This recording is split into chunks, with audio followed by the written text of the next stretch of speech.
I, Gow, son of Gow, have travelled this land in search of our father, and while you stand before him first, it is I that need stand before him last.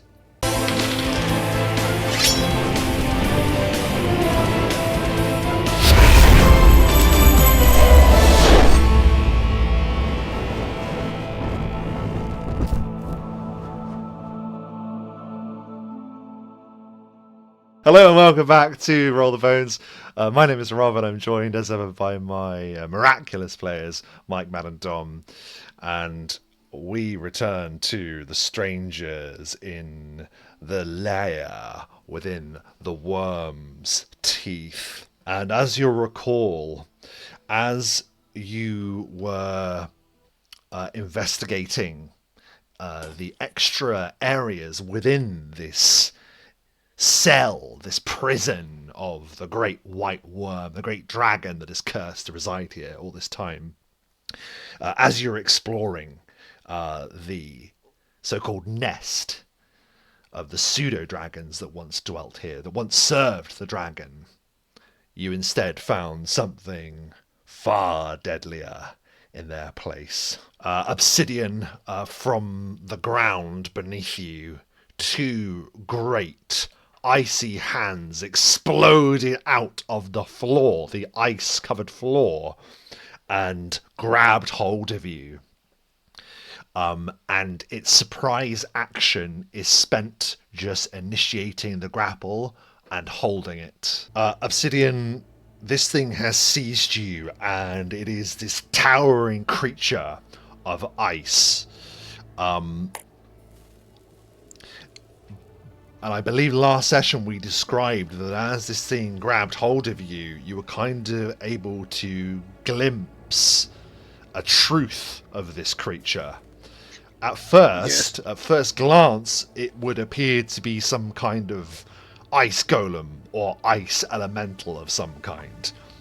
But peering through with your innate abilities, you see that this entity is almost being piloted by something that dwells within it. A deathly energy burns within its core.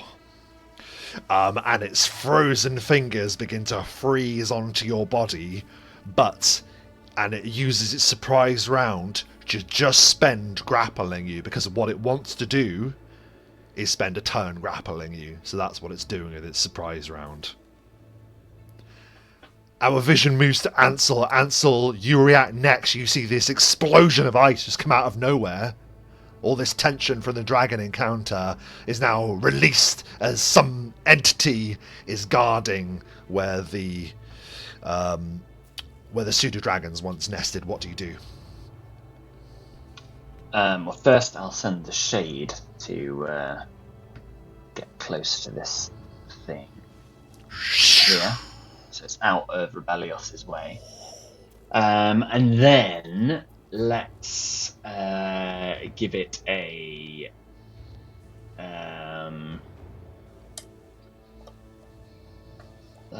vitriolic blast to see what that does to it. Very good. So on its touch.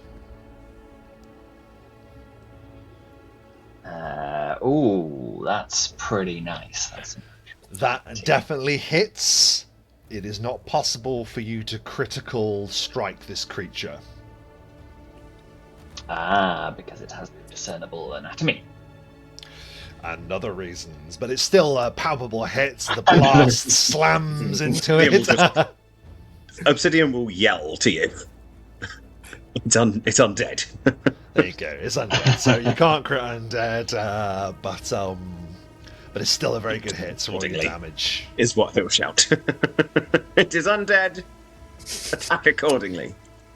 Fantastic. So 31 points of damage, and that's pretty good. 3 6s there. And also the aura of the sickle moon that emanates from Ansel at this point, as before, sticks to the icicle and continues to burn it as time goes on, and that's magic and acid for any damage reduction purposes. Okay. Yeah, excellent. It staggers with the Obsidian still in its grasp. No contest has been made against the grapple, so he still holds on to your comrade, but yeah, an excellent attack to open the battle. Our vision now moves to Obsidian in the turn. Did you want to go now, Obsidian? You spoke of delaying whilst we rolled initiative. I think that he will hope. Rebellios has got some pretty powerful stuff on him, so we're going to hope that he can maybe smash me out of its grip a little bit or something. I want to just see what he's going to do, because I think Rebellios and Obsidian are essentially acting almost at exactly the same moment, so he is aware that he can just kind of hold off for that attack, so he's going to let Rebellios do his thing. So we'll move to Rebellios. Now, Rebellios, if that is your intention, I don't believe just attacking a creature that's grappling another creature automatically frees them. I think you have to do something, like beat the grapple or wrest control of him in some way. We won't be too... No. This is it. We won't be too discerning about it. Like, if you have something that you feel might work, we'll go with it. But I don't think just attacking him will do it, unless, of course, you just outright destroy him. It's up to you. I do, but seeing as it's not... it's animate, it's undead, but it's not alive. So this is down to you, Rob. Go on. And it's a level 6 spell, so it's quite punchy. The spell is called Ruby Ray of Reversal. Oh, okay. It's a level 6 spell, and basically it can reverse nearly any trap. It can unpick locks, it can reverse... If I see a trap, I can reverse it. If Grease and Web are in effects, I can just negate it completely. Spoilers. But I wonder if I can use it as a means, if there's something like I use its DC as a grapple check or something, as an attempt to reverse the grapple being made against Obsidian. That's the only thing that kind of You comes cast to it mind. and suddenly Obsidian is grappling No, I'm very poorly. Now that is the only thing that came to mind. Otherwise, I just hit it hard and hope that it gets scared enough that I hit it hard enough. That's it. I will be frank, you don't want Obsidian, particularly Obsidian, you don't want Obsidian to remain in this thing's grip for too long, I assure you. What is the DC of that particular spell? That is always the way when something is my wants to second maintain a highest, grapple. so it's 25. 25, okay. Creatures that want to maintain a grapple are going to do something horrible. Yeah. And only because it's undead, I wouldn't try this on a living creature. Some sort of automatic head removal or something. Yeah, it's a spell with a bit loosey-goosey in the definition. So, I really like it. So what I'm going to do is I'm going to offset its grapple attack against your DC. I really like that as a way of getting around it. So let's do that. DC 25, you say? Yeah. I'll roll it publicly. Ooh. I mean, it's entirely achievable, but hang on. It is -2 to saves. Everybody? Due to the... This is a grapple Not check. a save. Ansel, not a save, unless it's attacks. Is it attacks as well? Oh, sorry, I thought you were doing the... I thought it was a spell thing. He's trying to beat it with his grapple attempt. Let's see. Okay. Fortune be with you. I was going to say, can I help in some way, but I don't suppose I can. Meets but doesn't exceed. Doesn't exceed. As per our rules. So literally at the last second, like this thing's ice is freezing onto your Obsidian. Rebellios explain what it's like as the Ruby Ray of Reversal undoes this this grapple and removes Obsidian from his grasp. We'll say you fall into the square next to him, Obsidian. So this spell it's an abjuration spell, so it's in one of like Rebellios's sort of natural things he's really good at. But this is one of his few spells that looks like a spell. It's not enhancing a weapon, it's not enhancing it's a direct thin pea-like beam of red energy as it shoots in onto what's grabbing Obsidian. It's almost as if the creature suddenly is reversed in its own time. All the actions it did to ensnare you, it seems to now go backwards in time as it lets you go just to the point where it's broken contact with you. As if time just reversed, just for a brief moment. Incredible. And then I step into there to give him a bit of support, and that's what I will do. And that is what I will do. And also, as a swift action, I shall burn away a level 6 spell slot again, so that's 2, to boost my armor class by 6. Gosh. There we go. Oh boy. Not pissing around. No. He means business. What a turn. Is that everything, Rebellios? That is, yes. As our vision returns to Obsidian then, because if you don't act now, you will lose the turn. So you've been dropped, Obsidian. He's definitely. What now do He was you only do? just delaying slightly until after Yep, what do you do? that. I wish to cast defensively, which is concentration, I believe. DC 15 plus the level of the spell. Thank 15 you. plus the level of the spell, which my concentration is way higher than that. It would be 18, and my concentration is on 20. So, do I need to roll it? I don't suppose I do I? No, Can't critical fail you the can't skill, so- fail the so absolutely. So, You just do it. automatically, in this case, can cast this defensively with no issue. This will be on the creature's touch. My class.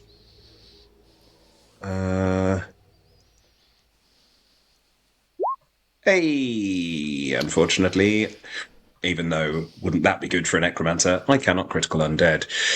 An Should have let easy me make the strike. fucking class. You're right in front of it, and you just cast defensively and out of instinct as you're dropped. What happens next? So, Obsidian's natural affinity with the undead enters this ice sort of mech. It sort of moves a bit slower through the ice, I think, than it normally would through the air, and then just sort of surrounds this creature and saps some of the energy that is animating it with a Disrupt Undead greater, and does 51 points of Disrupt Undead damage. And then it might get an attack of opportunity because I'm going to run away. He'll absolutely take the attack of opportunity without question. What is your armor class, please, Obsidian, as he brings down a vicious icy slam on you? My class is 24, better than it was. That, I'm afraid, is a hit.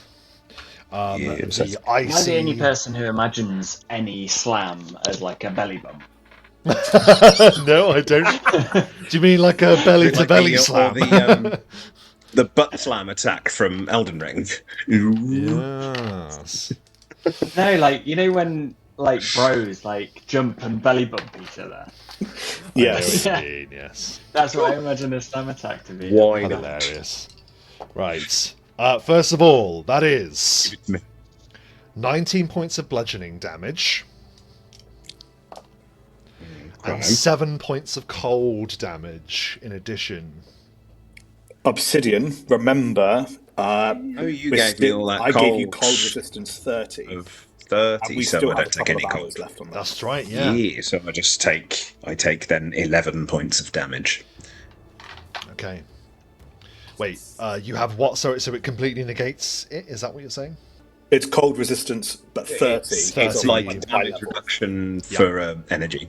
Okay. And I have damage reduction 8 anyway, so I take 8 off of the normal damage, so I take 11 overall. Perfect. That was its Ouch. attack of opportunity. You've moved, Obsidian, and you've acted. I guess that's everything, yes? I have moved, and I have taken my turn. That is me. Okay, Rebellios, what is your armor class? And he just yells, "Thank It you!" is- He runs past you. Oh, I'm sorry. What is your touch armor class?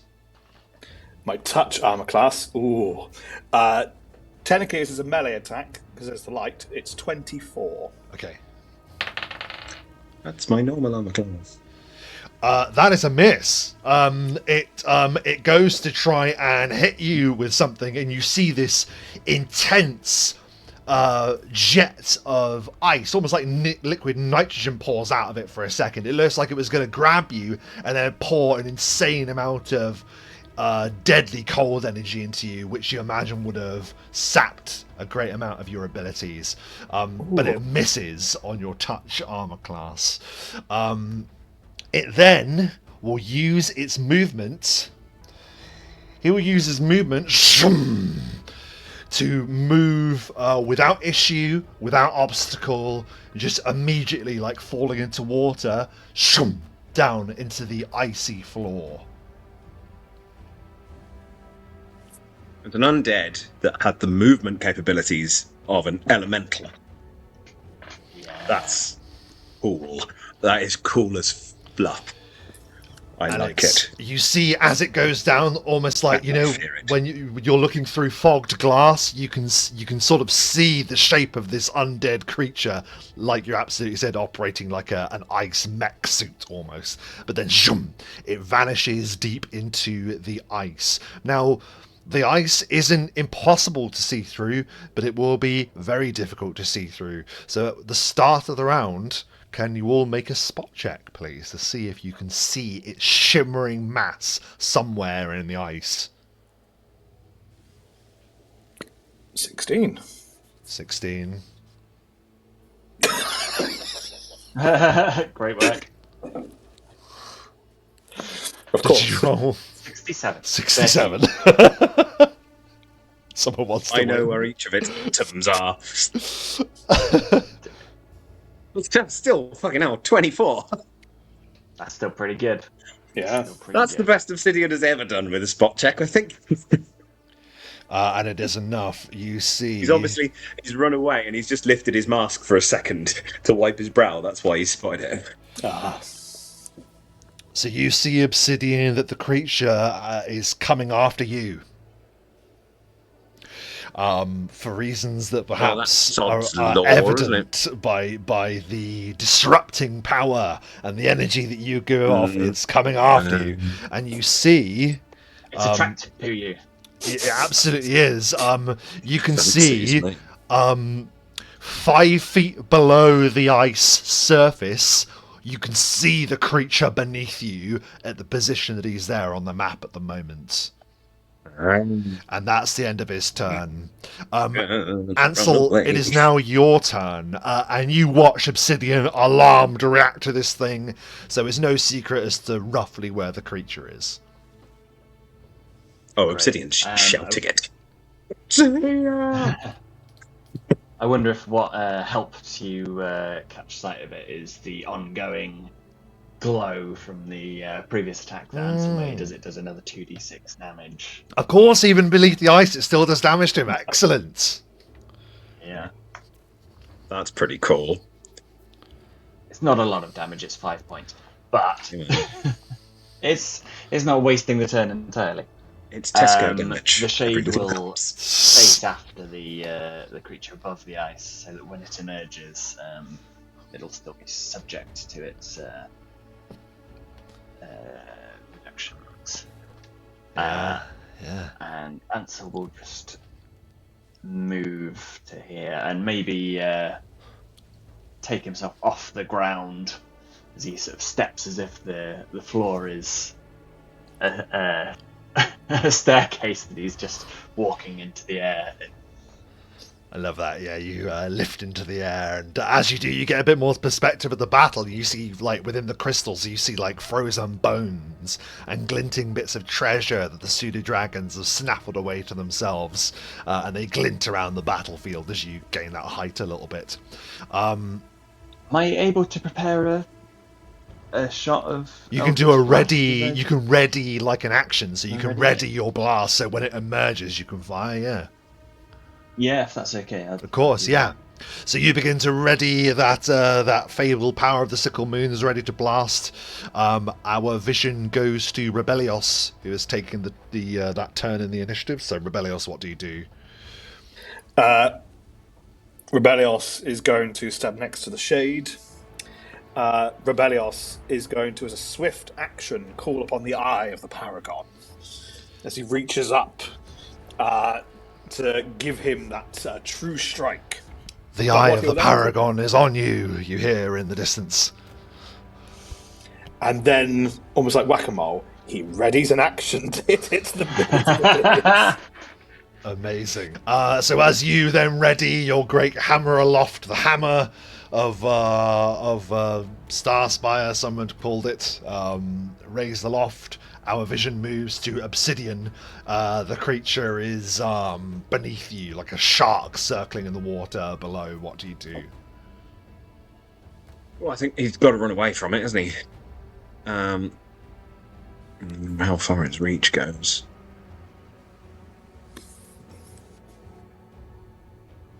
Well, I can get over there.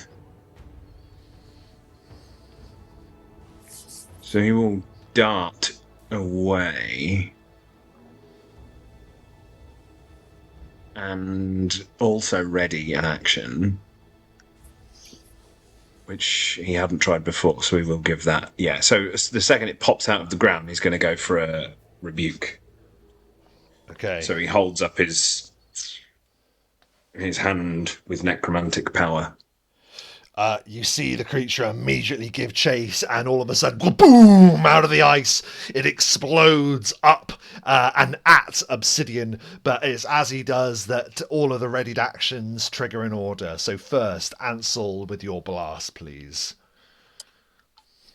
Yeah, I wonder if, because this is a ranged attack and he's too close now, will that have a deleterious effect on the blast?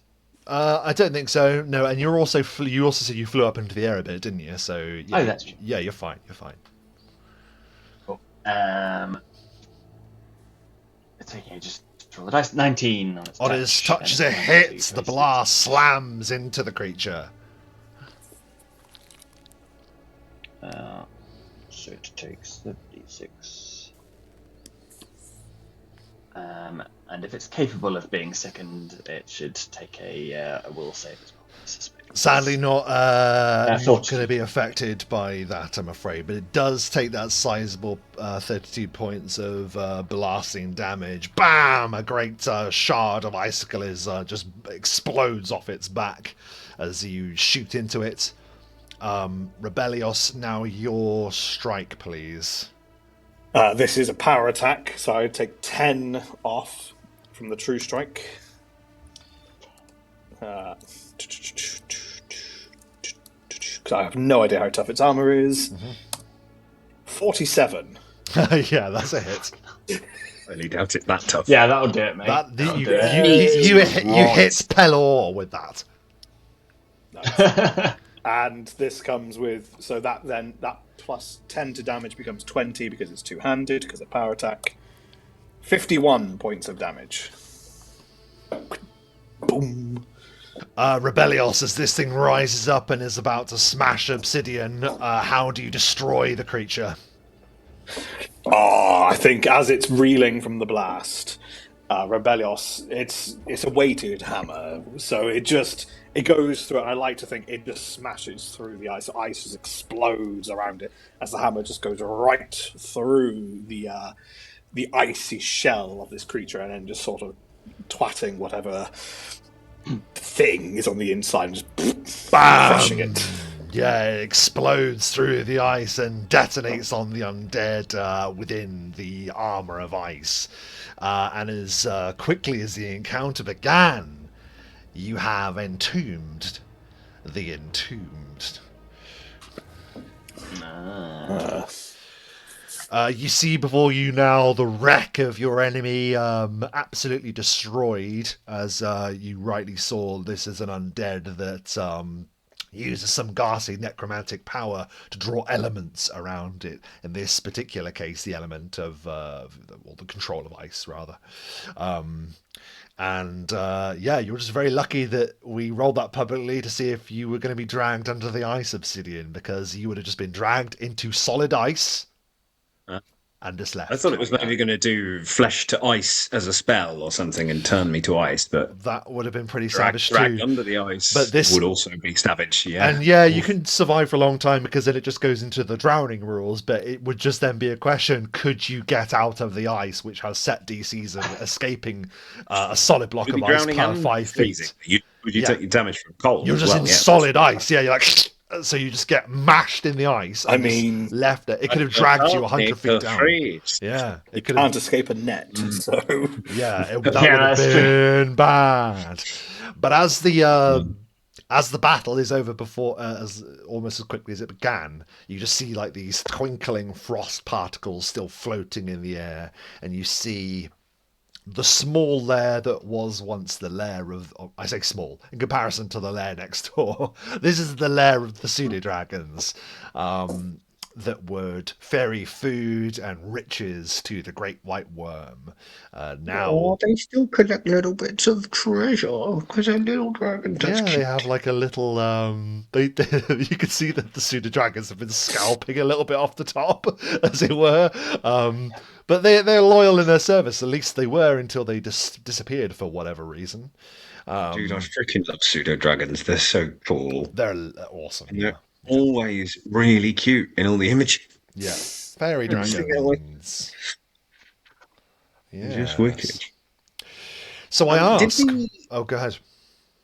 the large white dragon, the nameless one, the ancient one, tell us that we could loot what was in here without incurring his wrath? You I just. think he said that we could use supplies of anything in here that could aid us, right? Like, I don't remember the exact conversation, but he didn't say I couldn't. This doesn't look like his. This doesn't look like his horde. Like I say, this looks like the pseudo dragons have taken this off the top, and in which case, yeah, treasure. Yes. treasure indeed. Well, I'll save you counting. There is 15,000 silver pieces in here. You can convert that to gold yourselves. I think that's So 1,500. Divided by that's 1,500, isn't it? Yeah. So actually, Which is 500 each. yeah. Wow. I can retire. A laughable amount of coin.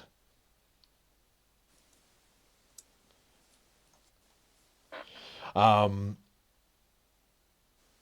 there appear to be a few other things lying about. You see, there are 2 chests.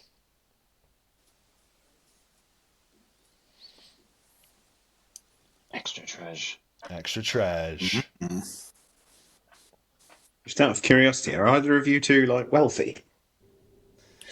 We What's don't considered talk wealthy? much about gold in this campaign because it's obviously we haven't done a lot of buying. It's not really a thing we do. When we have bought stuff, we tend to trade for things and it's more role play. So I'm just wondering, in reference to gold, has anyone actually amassed a decent amount? Because Didn't spend all of his gold, shall we say, before he arrived. So not that it I would say matters Ansel's in any way. It's fairly wealthy as these things go.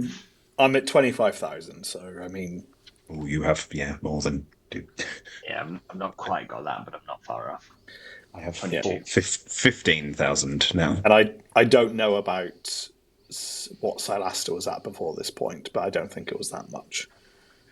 Similar to what you guys had, maybe 14 or 12,000. Okay. That's not really that sort of game, is it? We're amassing things in a different way, which is awesome. But I was just curious, really. No, I mean, it still takes an awful lot of money to save the world, so it's definitely worth considering. Can do for sure. Certain materials I may need to buy character-wise in the future, so I do need to consider gold. But yeah, I wonder what they could be. Look in these chests. Yeah, so you go to the chests, and because who knows what hidden past the pseudo dragons have enjoyed, that also means that we don't know what's inside those chests. So we're going to enjoy a little bit of random loot rolling, as is our whim. So let's have a look. Dom, as you chose the chest, you can roll first. Give me a D100, please. D1 handy. Here we go. Here's a handy. 56. Nice. 56. No 86. way. What? 6 and 50. You find, 2. Ansel, a pair of hex bands. I think I've already got some hex bands. Funnily enough. +2 to save DC of Hexblade's Curse 5 times a day. Wow, that's incredibly relevant. Yeah, I've got Nice. now got 2 sets of hex bands. I keep forgetting to use that. These are +2, it says. So what? How, Well, it might suggest that there are ones that do less and more. So, well, you can write it down for now. +2 to DC of Hexblade's Curse 5 times a day. Add Charisma modifier to weapon damage against cursed target. Do yours do that? That wasn't in my former notes. Well, there you go. No. So if you manage to curse someone, you add your Charisma modifier, whatever that is. Do you use Charisma with yours? Yeah. So, yeah, 5 times a day, add Charisma modifier to weapon damage against your cursed target. So if you succeed at cursing someone, 5 times a day you add your Charisma modifier to your damage against them. Freaking cool. Well, get out of town. I need to write that down, don't I? That is... where can I put that? Where I'll actually make note of it? Is it worn on the arms, or is it like a hex handheld? bands? So... yeah, I guess. Arms/wrists, I believe. Oh, who rolled? Who wants to go next? Not done. Go for it, Matt. Okay, for sure. That is a 1. Oh. You get a penny. It is considered by some to be mildly lucky. I don't know. I think you might have been lucky with this, actually. Oh! You found a brooch of avoidance. A brooch of avoidance? 3 times a day, you get a +4 bonus dodge bonus against attacks of opportunity until the end of the turn. And Michael, we may as well keep going. 62. You have found some braces of repulsion. Thrice a day, you can push creatures back 5 feet. One more roll each, then, please. On this table. 100. No, D100, yes, please. Give us a 99. Oh, close. 94. Ooh. You have found a revelation crystal, greater. As lesser revelation crystal and concealment effects suppressed for 1 round. Well, you kind of already have that, don't you? This crystal will help you find illusions. Okay. Well, maybe one of the others could have it. Yes. So, revelation crystal greater. Michael, add it to the loot. Yeah, put it in the party loot.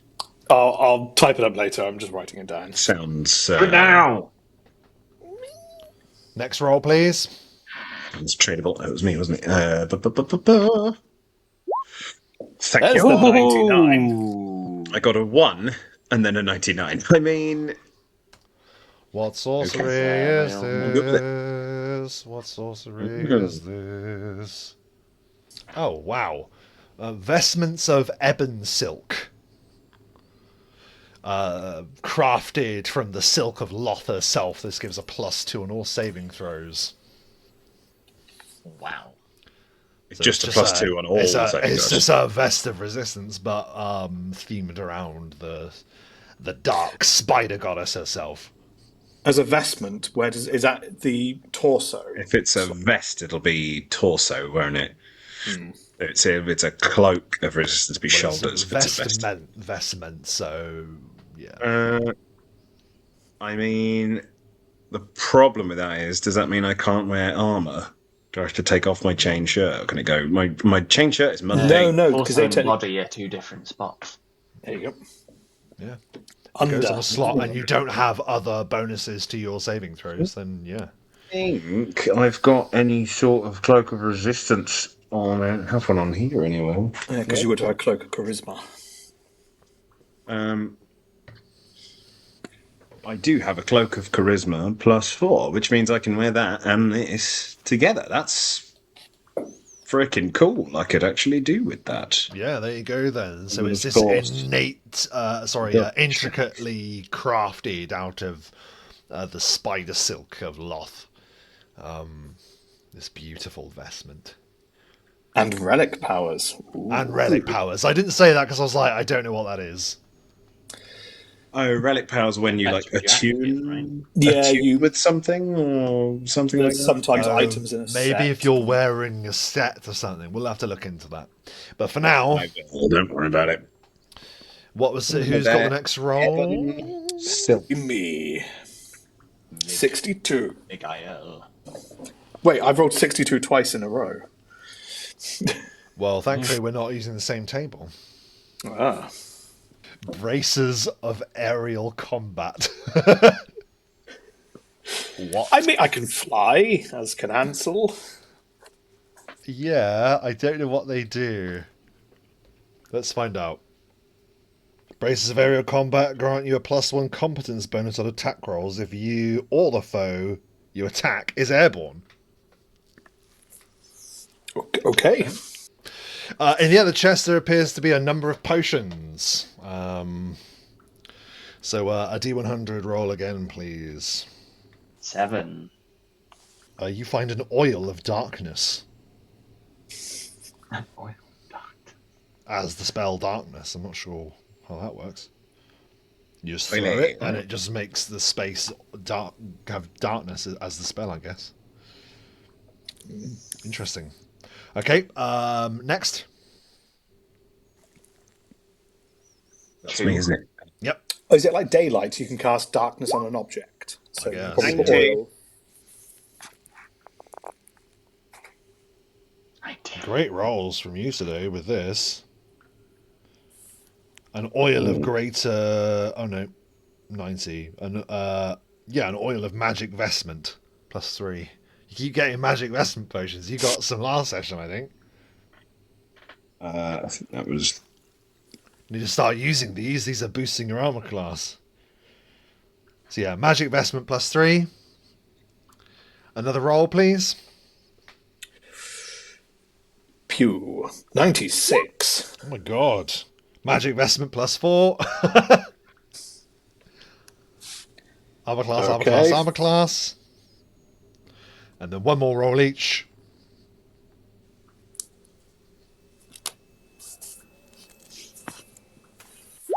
Five.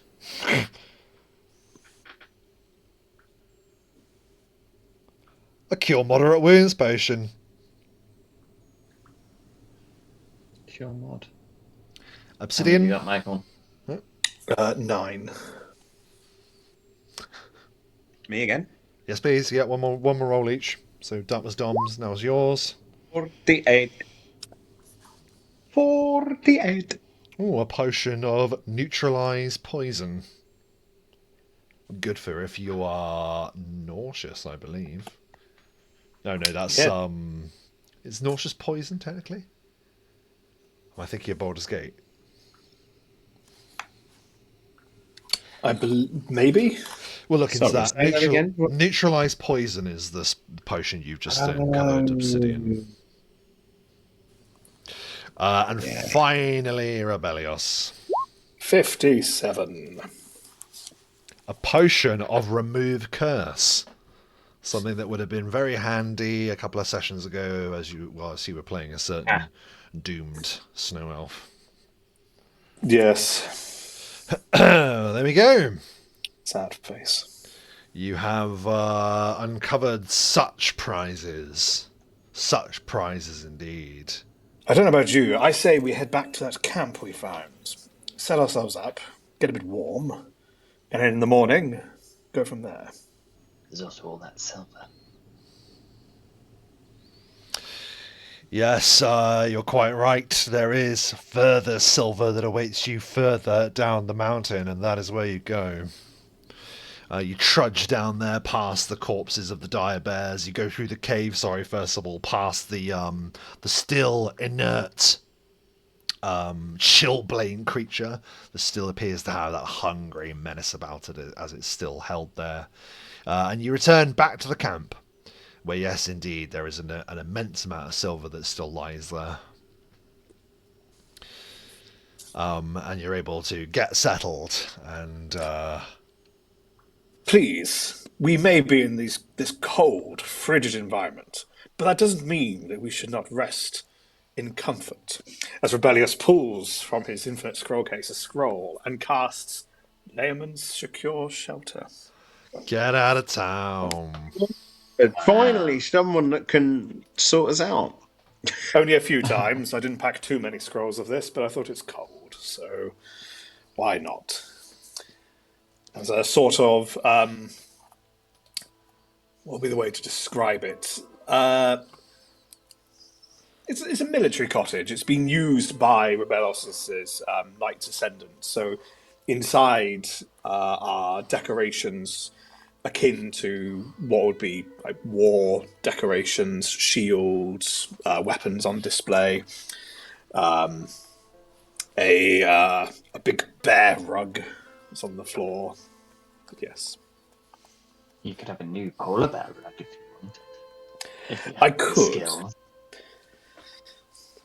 I think it would be a Obsidian. tad butchered. Yeah, excellent.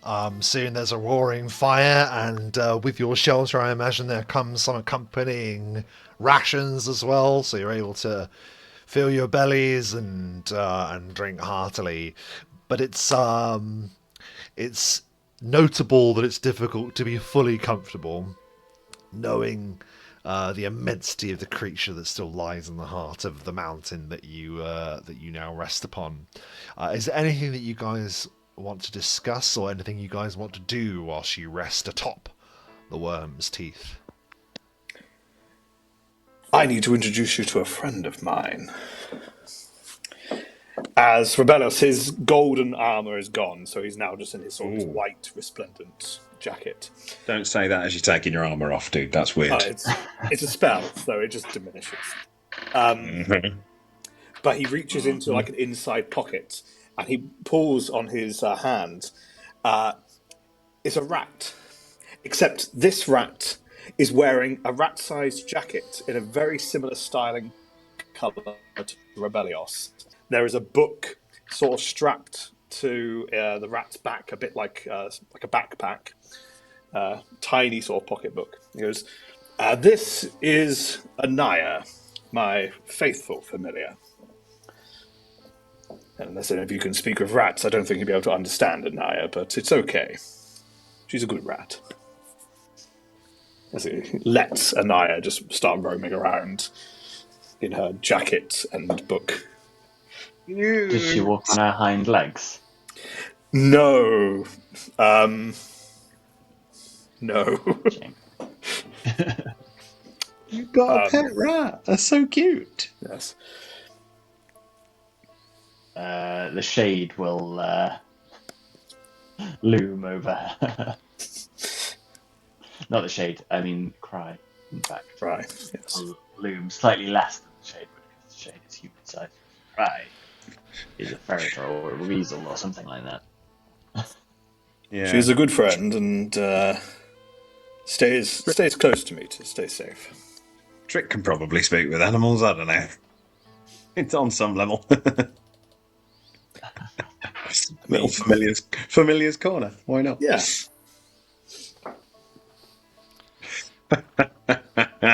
I love it. That's sort of weirdly out of place that you've got a pet rat. I don't know why. Because you're so grand with all your grandiose whatever, and then you're familiar as a rat. It's brilliant. I love it. There is Henry. there is a story there, but Anaya is still. It'll take time for Anaya to find her true self. Her true self. Yes. As Anaya goes, she is descended from a long line of celestial creatures. Yes, so in time, maybe if we work on it, I can help her find her heritage, but yes. If if you were. Not at the moment. The wind whips and howls around your shelter. Does your conversation turn to what your next plan or what your next step is? I mean, it probably should, but I think our next step is to continue where we left off, which is head to Gower and help. Yes. Try that again. Hopefully not end up on a different different random mountain. And then mountain hopping from now on. I suppose afterwards when we return, there is this cryo rhyme to deal with. Mm. And then we must make haste to the gates after that. I am concerned that time passes too quickly. Mustavel Gardenal, that's the type of creature that she's descended from. Is that unicorn in the pile of gold from Charlie the Unicorn? It does look like it, doesn't it? Looks a little that way, doesn't it? Yeah, some fable tale Charlie. of Charlie the Unicorn is depicted in this statue, absolutely. Oh, Go and that's shoot wicked. Kenny Mound, Charlie. You take 80 psychic damage if you look at it directly. Oh, and you lose a kidney, of lose course. Oh, man. Oh, you took my kidney. Ansel, would you care for a contingency as Rebellios produces a scroll of teleport, just in case? As you know where we are going. We'll all travel together. Very well. Shall put it back. Well, you can rest and then it will return to you because I don't think you guys have... Or did you rest when you first arrived here? I actually can't remember. I don't think you did you? No, we followed because we were hoping to catch up to the adventurers before they were That's right, yeah. inevitably destroyed. Yeah, literally moments before. Yeah. I have just looked up, as I have the time now, that is the vestment of ebon silk. Oh, yeah. Because I was curious about the relic power. It is the most insane item if you get the relic. But it's if you establish the proper divine connection. I have no idea how you would go about doing that. I imagine it's in a book.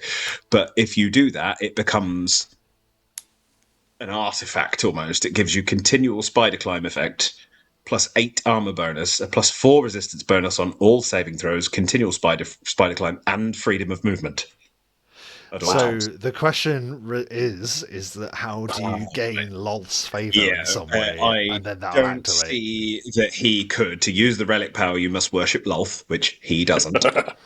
Okay. There's sort of like quite a Sorry, racial just entry level when it level. comes to Lolth. She's quite picky about being drow, I believe. I mean, you tend to, but you also have to, I get it. So you have to sacrifice a 4th level divine spell slot, which he has divine spells of 4th level, but You Well, have to we'll have see. true believer Maybe, faith. listen, you're looking for many allies in this battle. Perhaps if you befriend the drow, you already know some drow.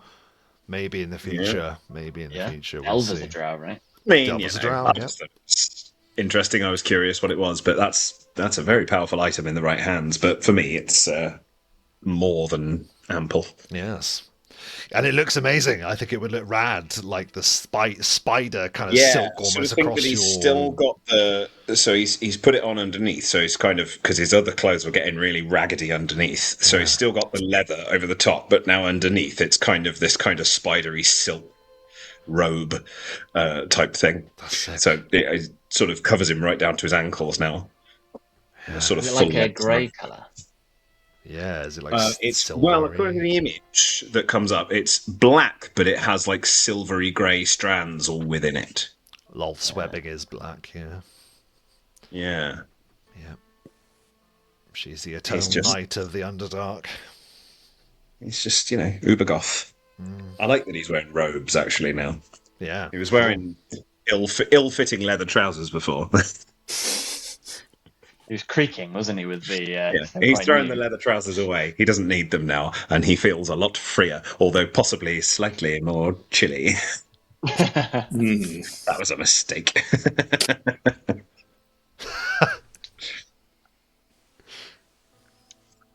Are we? We didn't look through any of this treasure really before because we weren't sure about taking it because obviously it belongs to the White Dragon. But if it's been taken already, and should we just have a bit of a look through it in case there is any? Because we know there's a magical sword there. There might be some sort of magical item. The unicorn statue might be one of those magic statues or something. Yeah. So can we do just a bit of a look through it and see if there's any particular items that could help us? So I gave you the total of that wealth when you first arrived, and I didn't make a note of it, unfortunately. I haven't watched that last session back, so... You did say. I did. Did any of you catch it? It was quite a lot. It's more than that's in the pseudo-dragon's bit. I thought Mike wrote it down. I thought Mike wrote it down as well. I did. I didn't, but only because I have no intention of taking any off. +4 Flaming Burst Greatsword. That's right, yeah. 8 Cure Mod. Sun Rods, Alchemist Fire, Animated Rope. Rations. Protection from Evil. Greater Magic Fang +5. Magic Vestments +3. And I think I've got on here 25,000. I don't know if it's gold or silver, but there was just left. Okay. I was just seeing if there is one of those unicorn statuettes or figurines. I thought there was.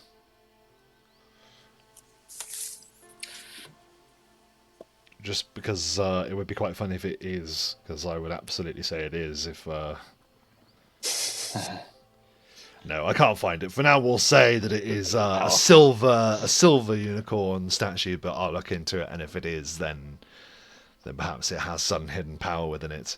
But no, this just seems to be just wealth at the moment. Well, I mean, I don't think anyone's coming back for it, so could we just load it all into the bag of holding, since it's already been pilfered? Yeah, of course. Yeah, you can do that. So just literally everything you just said, mate. Just basically add, put that it's on the group loot, and we'll...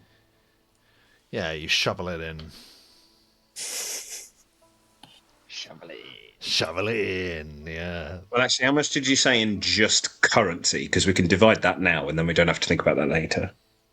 I think it was 25,000 silver pieces, or 25,000 gold pieces. I don't know, it was one of the two. That rings a bell. So, did I? No, because I think actually I worked that one out for you, didn't I? And it was 25,000 gold. Yeah. So 25,000 gold between the three of you. Yeah. So that's 8,333.33333 recurring. So just 8,333, and we leave the 0.333 recurring to the mountain god. To the mountain. I'm now slightly more wealthy than I was, which is nice. Ooh, significantly more. That's lovely. Okay. Very nice. Okay, so yeah, let's. We're in the secure shelter and get some sleep. Yeah, you do so. Attempt to teleport the next day. You are resting, and you have a peaceful night bar the howling wind that batters the shelter on the top of the worm's teeth. You're all rested and recover the necessary HP and spells to you. And I guess all eyes fall upon Ansel, if it is Ansel that will use his power to teleport, or whether you will take up Rebellios's offer of the scroll. What do you do? I use the renewable. Yeah, I gotta use. Thought we go for scrolls. Right, come on, you got this. We believe in you. We believe in you, Ansel. Again, is it a D100? D100. Keep it low. Roll it low.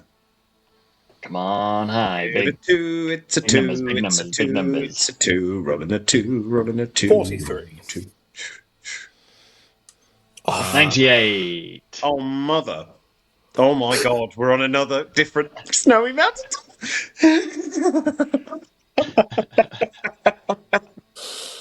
The same shit has happened. I hope you've got something my prepared, God. Rob. You know, Quantum Leap. One day we'll get home. Mountains. This is the campaign now. Oh God Almighty! Right. Let's actually look at the table. Have one of you got the table? I closed it. Do you have the table? No, hang on. I'll do it. Let me do it. My God! You're rolling 3s and 5s for all of your loot, and then the second, it's even worse. Is it like a mishap? Yeah, it is. Because you've only seen the place once through your vision, Ansel. You looked at it through your vision, didn't you? That's how you saw the Grenier Mountains. Yeah. That's how you told You Galson and viewed Gal once. where to go. So you've seen it once, which means this is a mishap. So Last time it was. you and anyone else teleporting with you have gotten scrambled. You each take 1d10 points of damage, and you re-roll on the chart to see where you wind up. Go on, Dom. Roll For the these damage. re-rolls, roll 1d20 plus 80. Oh, so it's more likely automatically to higher. So D10. D10 damage to everyone, please. 7. All of a sudden, That'd the be such a damage strangers become the stranger as you all mesh together in one vile singularity, like some morbid Power Rangers acid trip. You all morph together. Take some points of damage. Damage reduction comes into account there at No, all. I don't think it does either. That's got to overcome damage reduction, hasn't it? Just being displaced in some way. Oh my God. Yeah, so it is. It's 1d20 plus 80 Yes. instead of the d100. Just keep it nice and low, otherwise this could keep on going. Oh, That is another mishap. Ow. Roll another d10. Do it again.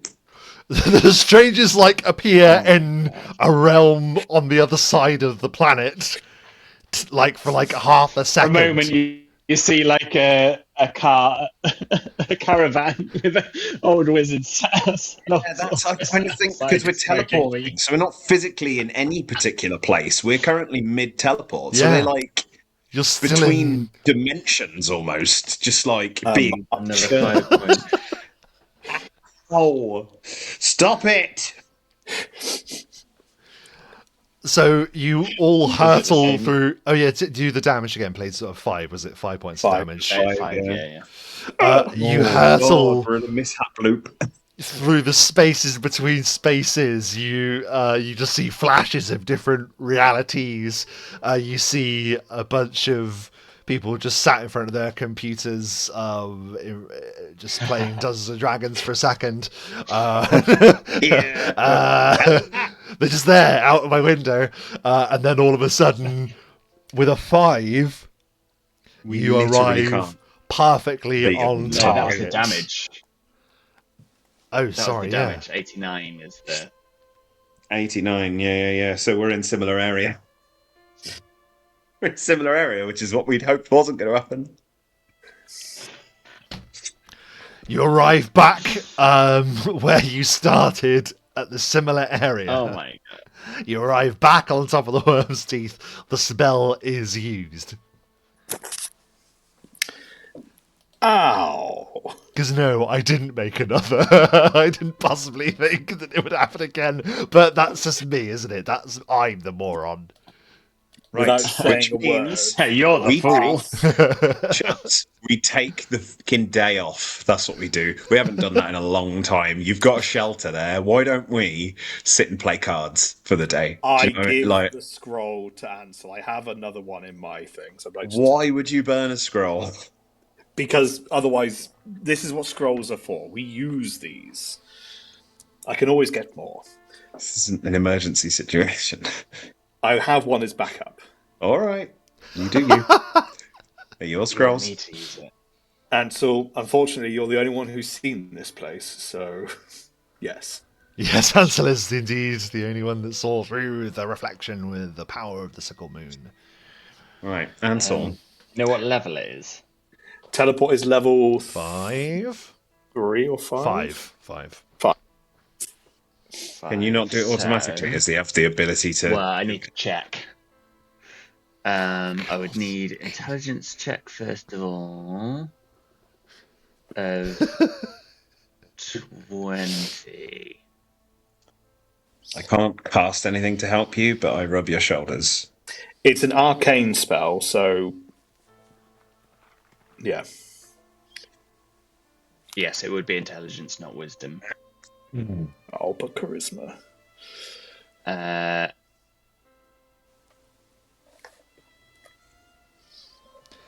Is this you doing a spellcraft check to see if you can actually use the scroll like Basilisk has to do? Is that what you're looking at?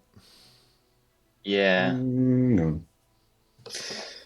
But I thought because you could cast, I could be wrong. That Yeah, I thought because But it's cast. it's on his an icon, it's isn't it? his Not Ansel ability, not your spell casting it, does it? Isn't it? It's just your special ability. When once did a we day, see yeah. this place, guys? Ansel used We the all vision of the together. sickle moon, which he can do every time the sickle moon is in the air, once every time that happens, where he can just look and use the reflection or power of the sickle moons to gaze upon any other place that he wants to.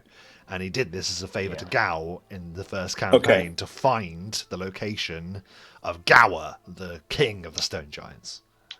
So he is the only one of us that's seen it then. He is the only I'm a one that's seen charisma it. caster, so you don't need to emulate an ability score in theory because we're both charisma casters in theory. So you only need to use the scroll DC, which would be 20 plus, so 25. Let's do that. Oh, for the use, and that's the use fine. magic device, isn't it? That's and I fine. can get that without rolling, so that's fine. Absolutely. Okay. Great. So you can cast it, just don't fuck it up. If this goes wrong again, well, Here goes nothing. Low. We want low this time, eh? we do. We want less than 76. No. No. Oh my god. What is it though? We're off target. Our target. We're in So the area, though. we're not far, but I'm Close well enough. off target. Close Could enough. be Yeah, but I off don't. target. Off target is God. Okay. You have to roll for it. Is that how many miles we're away? Or something? Safely, you appear safely a random distance away from the destination. The random distance off target is 1d10 times 1d 10%. Of the distance that was to be travelled. God. Yeah. For example, if you tried Hundreds to of travel miles. 120 miles, after you roll 5 miles and 3 on. What the hell? That's complicated. I'm just gonna So what, we're say. rolling a D10 and a D100. I guess. So- yeah. It's a D10 How and a D10. far away are we on this mountain from that mountain? Very roughly, Rob. Just a real ballpark figure will do it. About 450 miles. Okay, so so a D10 times a D10. A D10 times 1d 10% of the distance. So 450 miles, 10% of that is 45 miles. So it's a D10 times 45. And that will tell us. So roll a D10. 10. And? So we are 450 miles away. This has never but happened. it's a this D10. badly. Exactly the same distance. No, that it's a we are D10 currently. times a D10. So unless you roll another 10, so roll another, because you may only be 10, yeah. No, Yeah, no, no, 10 no. It's times 1d10 10. times 1d 10%. Oh, yeah, no, you have to roll. Which is a D100. So roll, you're right. So roll another d10. And then times them together. So it's 8. 80%. So it's actually not. So it's 1d 10%. So it's 8%, not 80. 8%. So what is 8%? of 450. I don't know how to do that on a calculator. Dom? Yeah. We're somewhere in Valdenor where we didn't want to be. I think that's probably 150 divided by 100. Orenthale, sorry. We're somewhere in Times 8. Orenthale. 36 miles? Oh. 36 miles No, that's off. that Okay. can't be right, because we were when it was on 10, we were 450 miles away. It's times, it's not add. So what percentage was that? So if it's 8% of 450, Yeah, is that's 36. right. Times So it's 10. 36 times 10. So we're 360 miles away. So we're barely closer. Yeah. In a We got about random 100 direction, miles so closer. we could just be back in Wist. We are currently 360 miles in any Random direction, yeah. Random direction, wherever you I like. brought up Orenthale, but I From- guess that's yeah. Well, just hang on a second. Where on the map are we aiming to be? So you're aiming to land in the heart of the Grenial Mountains. That's what you're aiming for. Okay. Right. So we but could be 360 miles from there. I don't really know the scale. I know. Don't worry. I know what I'm going going to do. Hang on a second. I just need to quickly arrange something. Okay. Oh, God almighty. Ansel, next time you see anything, please share the vision. You are not teleporting again. You're not teleporting material, my friend. I've never had any trouble before. You're the only. Yeah, we're the mitigating factor, are we? Okay. Rebellious. Right. Just because I shine bright. If it puts you off, my apologies. My armor is not activated yet. Hey, look. We don't magic shame. We've all had stuff go wrong. Just because Rebellios has not been with us for long enough for us to have witnessed the things that have gone wrong for him doesn't mean they haven't happened. He's had embarrassing moments. True, true. Okay.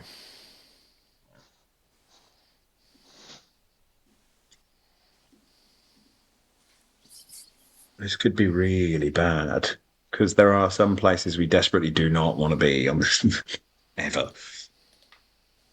Oh. What the fluff is this? You arrive, and suddenly there is like a relief that washes over you. You are no longer standing in the freezing wastes that is the summits of the worm's teeth. You snap out of this teleport, and you are surrounded by forest, and there are some ruins in front of you. Excellent. The first thing I'm going to do is say, Trick, fly up as high as you can, take this map, and mark on the map roughly where you think we are. I'll do my best, Master Obsidian, but I'm not Take as one long for as you need. geography. It's fine. Just fly up into the clouds, have a look around, see what you can come up with. He zips not- up I mean, into it's any relatively of intelligent. Ruins. Say again? In the meantime, do any of us recognise the ruins in the meantime while waiting for Trick to come back down? You can give me a history check. Don't have it. It's not going to be an easy check. I don't have history, so it'd just be intelligence. I think I read a book. 19. Oh no, I didn't actually. I think. We are in my homeland, so What are hopefully. we? Well, 16. just so you're aware, Rob, Trick has a +6 to all knowledges. Okay, you can give him a roll as well then. So- You can give him a roll. So as far as like geography goes, he might be able to figure it out. Sure. But 23 for Trick.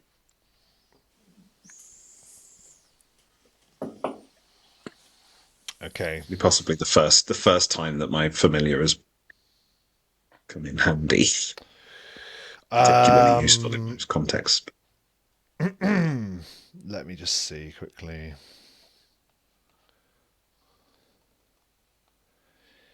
Yeah, these look like ruins that I'm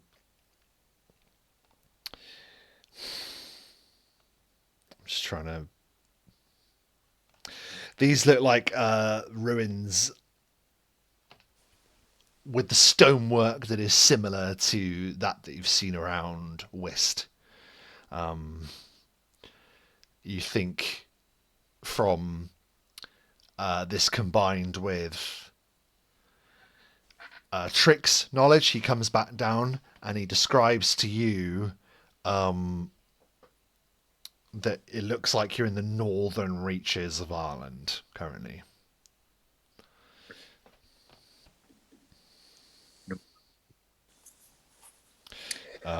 So let's bring you back to the map.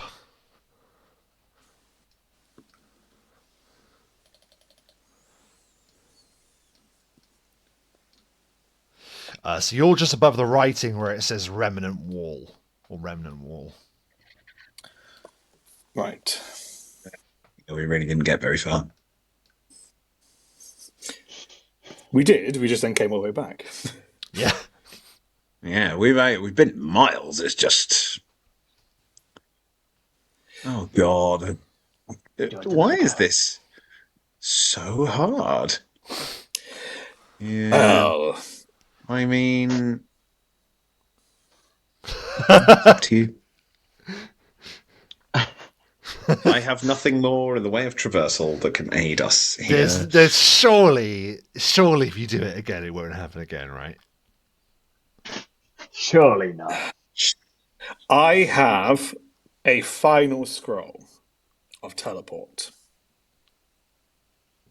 I'm willing to pass it over, but know this: if we're stuck, Yeah, this one goes wrong. We have to stay for at least a day. Everyone else is getting really annoyed with Ansel. You're like, you sure this is the one? Because it really fucking hurts. I looked through your eyes last time. No, genuinely, Obsidian, like you see in his face that he absolutely gets it. He's been so embarrassed by the amount of times he's fucked up magic. He knows how hard it is. He's just nervous because he knows that if we end up in some horrible dragon's lair on a mountaintop, we'll be stuck there this time. Ansel, take it. Third time's the charm. Oh my god. I'm absolutely bricking it. 76 or less. 76 or less. 76 or less. 76 or less. Oh! Are you fucking kidding me? We're off target again, I think. Thank you ever so much for those who have watched the video, liked the video, subscribe, and we will be back after these short messages and after I've had a panic attack, I think, at this stage. I think it's, yeah, thanks for watching. We'll be back shortly.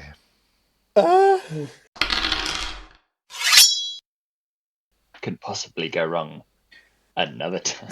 What could possibly go wrong a fifth time? Maybe this jump will be the one where we get home. Maybe this jump will be your last. We have returned, and our friends, the strangers, have arrived in a completely different location.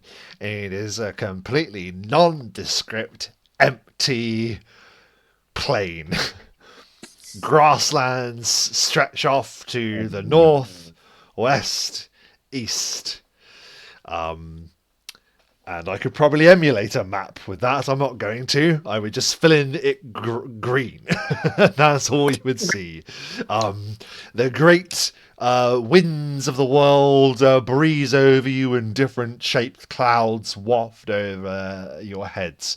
But you are nowhere near where you intend to go. You're not sure where you are. And we have another attempt at a rough idea of figuring it out, just to get our bearings before we try and rest, settle, and try again the next day. Yes. Okay. You can definitely give us another check. That's no problem. I will obviously have a go, but I'll send Trick up as high as he can go again to get a lay of the land and have a roll at geography. Yeah, absolutely. Which is a 7 from Trick. Oh my god. He describes it. It's an 18 from me. An 18 from you. You're...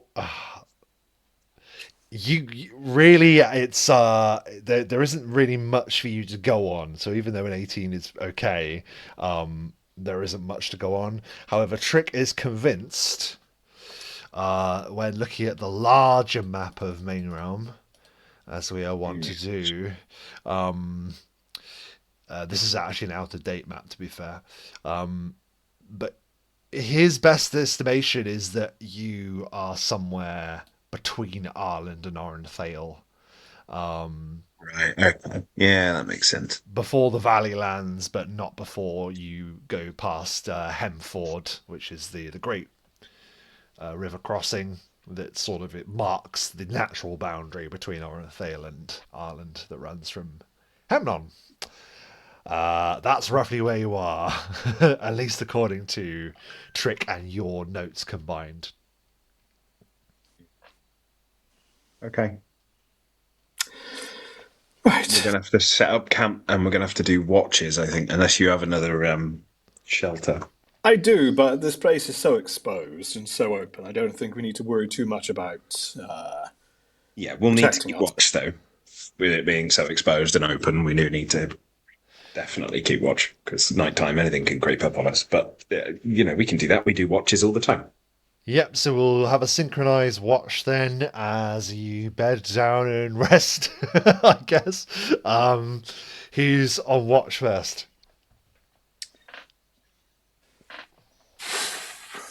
I'll go first, I don't mind. Obsidian. Obsidian stays up late. Sleep for you two to recover spells. Yes. I'll go in the middle, because I don't. I'll take the end shift then. You won't be surprised to learn that nothing bothers you during the night because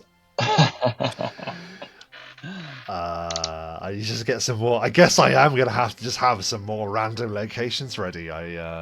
Failing on my part.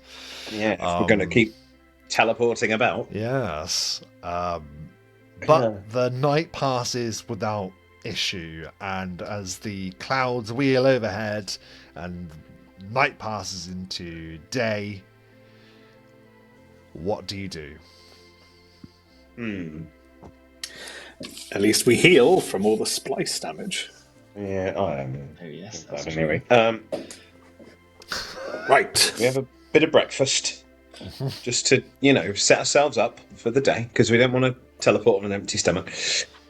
Yes, Rebellios does his morning spells. You would have noticed this, but it's weird because one spell he prepares like a wizard does from the book on Anaya's back, but everything else is just, but that one spell he seems to prepare. I wonder what that one spell is. Well, that's... Yeah. Very good.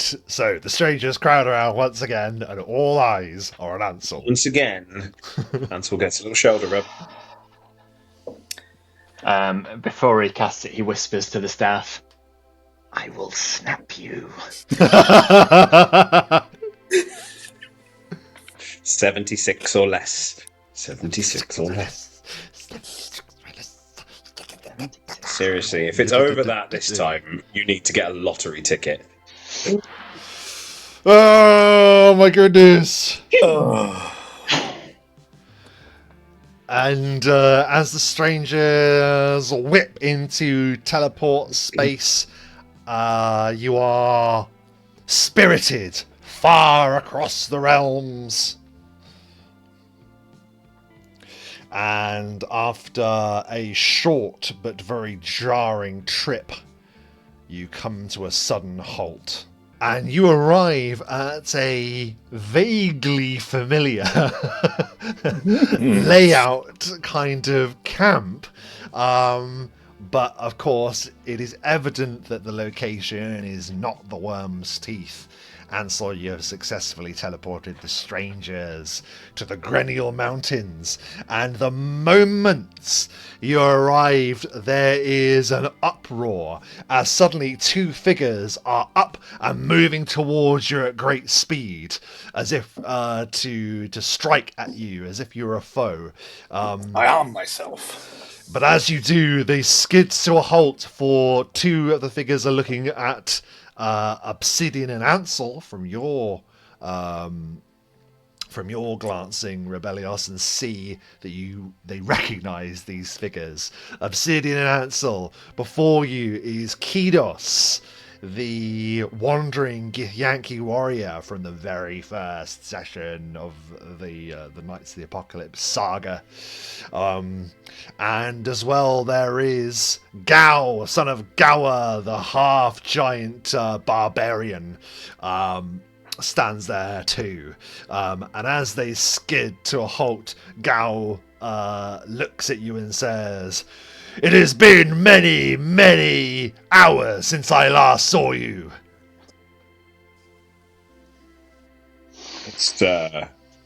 It has been an age. It has been very difficult to reach you once again, but we would not abandon you in your hour of triumph, Gao, son of Gawa. Kidos stands next to Gao and says, "You mean weeks?" Gao, he is still coming to terms with a lot of new learning. It is glad to see you, strangers. Though I wonder, where is your snow elf friend? The one that so willingly challenges me at every second that he lays eyes on me. Where is he? So I can put him in his place once more. He's... Sadly, he fell. He fell. Yeah. Indeed, in single combat with the devil. Fell to the hands of a mighty being. He fought well. We were blindsided somewhat. I see. It is grim tidings you bring, strangers, but I am glad to know that your friend died in battle. It is how I would seek to leave this plane, and indeed any other. How goes? Oh, go ahead. You may be glad to know that vengeance has already been taken in his name. Last report we heard that you had moved to the southern plains of this strange realm. I grow accustomed to it each day. But in your absence, we have worked tirelessly to continue the cause. For my people still remain on the other side of that gate. A gate, you say? He looks to you, and yes. There is a sudden realization, a sudden tension. "Yes," says the Githyanki. Gao, son of Gao, and Kidos meet a new member of our traveling company. Rebellios, Nightwind. Oh, sorry, Ansel, I stepped over you there. That's quite a pleasure. And I would speak with you at some point about this gate. I'm looking to get more information about these presents. I would be glad to hear what wisdom you hold.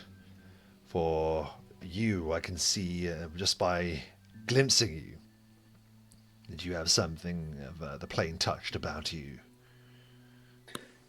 Yes, my heritage does extend back into the plains. An unreadable look from Kidos. You remember, strangers, that I was driven to this world by the hunger, and that hunger still burns within me. I have kept its influence at bay with Gao here by battling the forces of the hunger and evil in general, I suppose, though Gao seems to have a rather broader view on what is a worthy battle than I. You note that Kidos looks exactly the same as you left him. He looks as untouched as when he first arrived.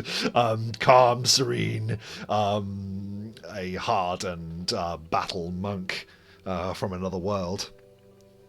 Gao has undergone some changes, however. Gao is standing there, and one of his eyes looks different. One of his eyes is no longer there. It is instead there glitters a coin that sparkles in his skull. Is it magical? You look at it, and it appears to be magical in some nature. Yes. Gao, you seem to have adorned yourself. Ah, you speak of my There. shining peeper. Your shining peeper? It is my shining peeper. I am proud of it. Do you not reel in wonder at its brilliant shimmer? So it's very Suits you pretty. very well. Gao is deflecting, says Kidos. It is a small price to pay for the reward that you were granted, is it not, Gao? Gao sort of like looks around as if he doesn't want to talk about it, and then says, "It was a price for this," and he hefts what looks like a giant adamantine great axe onto his shoulder.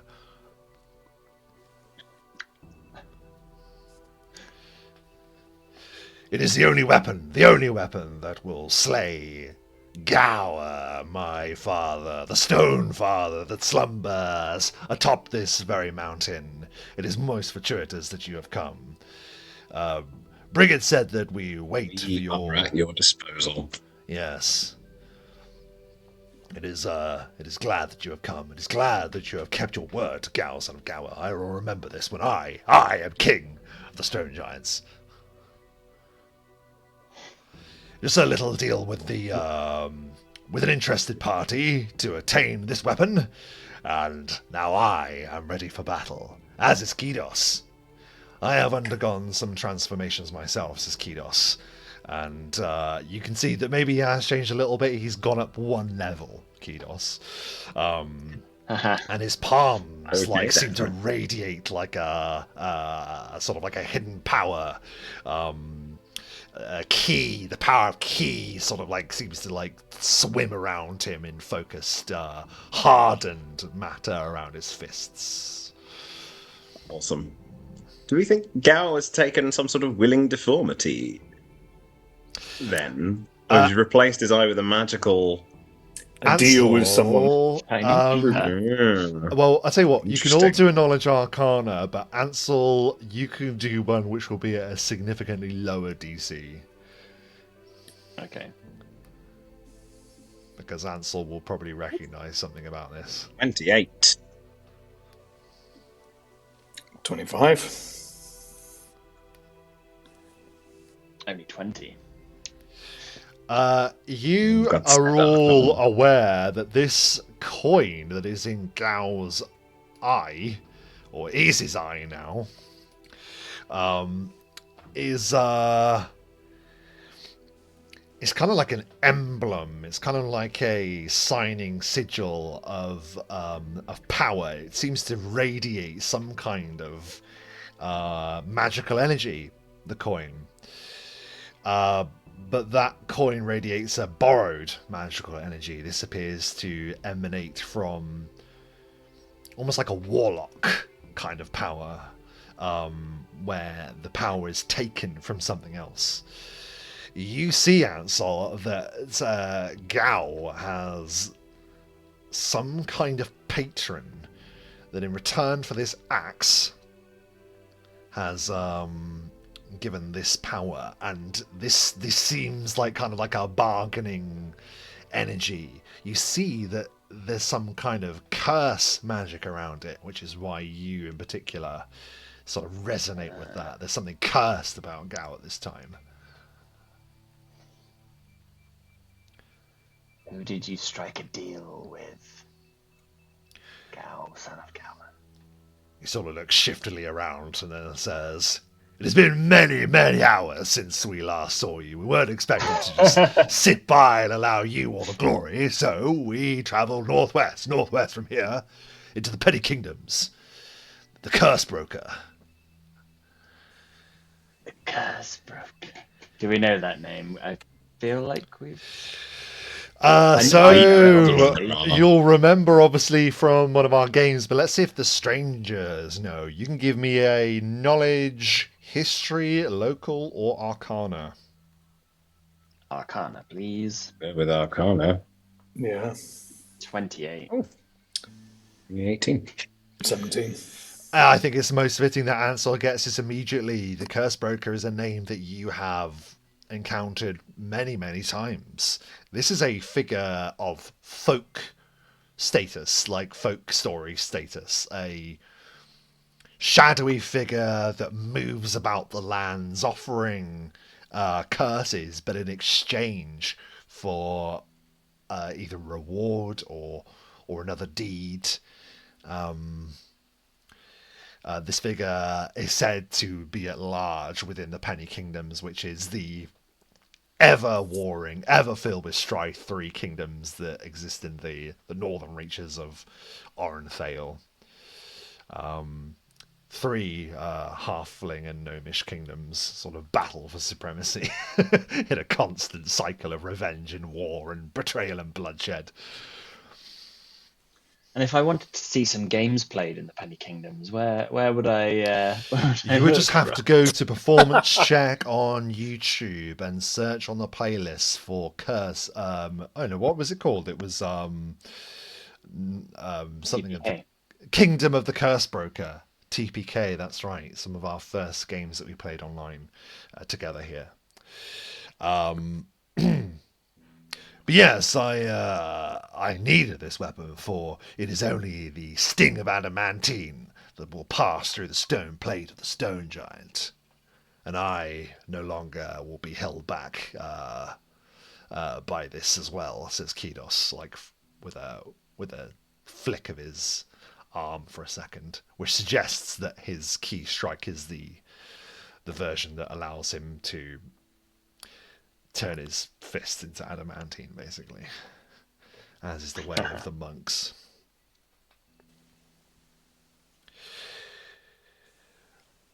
There is little to inform you of the matter. It is said that when the true heir of Gower stands before him, he shall awake, and the mountain will cry. I understand that there are other of my brothers within these mountains. I can hear their calls at night. I hear them screaming into the valleys. And with the time that we have waited, it is no doubt that they will now be ahead of us. And Kidos just says, they're alerting any other power to our position is much more of a danger than what they can bring towards us, surely. And Gao says, do not underestimate my kin, Githyanki. You can see that they've definitely sort of like aligned. They are actually quite similar in a lot of ways, which sort of made them like a good pair to go off on adventures. Become friends. Yeah. They are. They're seemingly sort of out of necessity. Yeah, they never admit it. They've just been thrown together. Sort of bitchy friends. Yeah. Isn't it awkward when two NPCs that you know meet each other?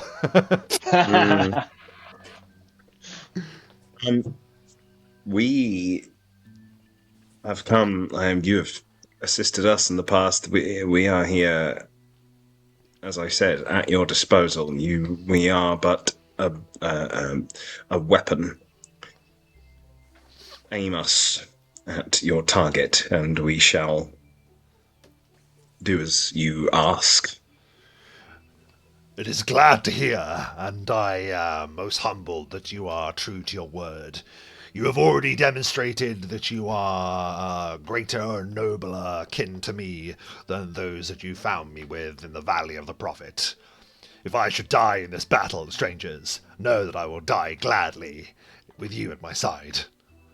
And he sort of looks like somber for a second and says, if I am victorious, however, then I will become the king of the stone giants, and I shall lend their might to your war. That is good to know.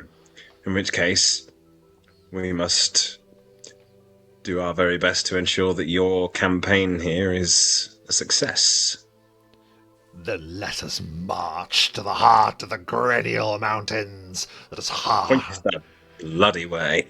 And he hefts that adamantine axe, rolls his shoulders, his coin eye glinting at you as he passes. As he passes, of course, he is like a good half higher than all of you, a half giant, but still a great figure of power. And you follow him. It is Gaussen of Gower even cooler. Well, like Brigand of Whist, I liked Gower. Like Brigand of Whist, he's been away for some time, and he's been on his own adventures, and they've all been up to stuff whilst you've been away. They haven't just been sitting around. However, it is a thing. I shall aside to Ansel and Rebellios that if he is to become essentially the king of great power, but said king is in the pocket of one known as the Curse Broker, that is something that we should keep an eye on. Kings that are beholden to people or in some way controlled by others can definitely cause problems for the rest of the world. And the Curse Broker, by all accounts, is a slippery fellow.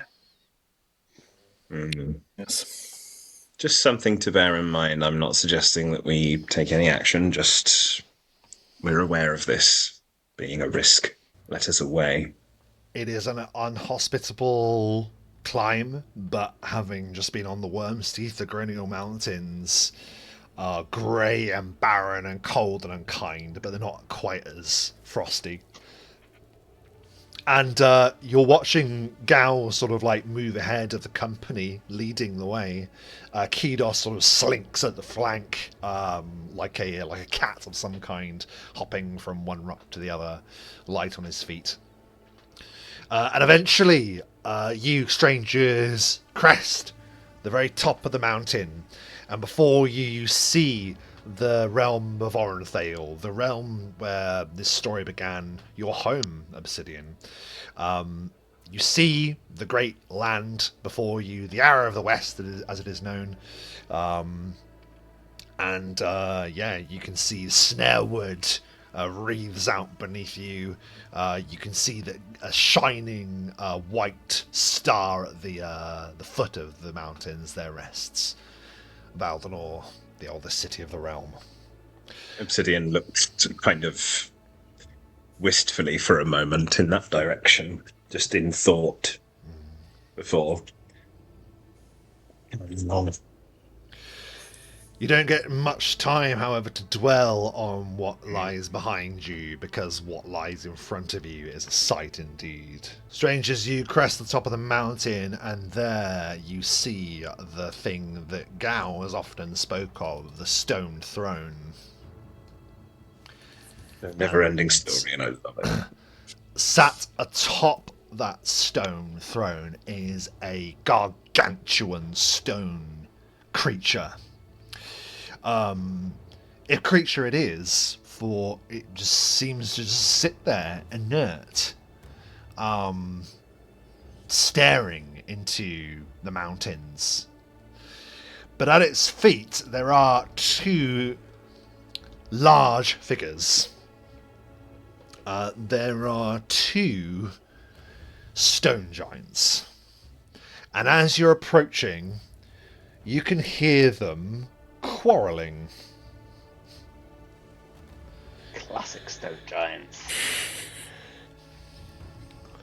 It is I that was here first. I stood at the foot of the stone throne. It is my time. My time to rule. And the other says, by whose name then? In a very similar voice. The first one says, I am Gout, son of Gower, and I stand as heir to the stone throne.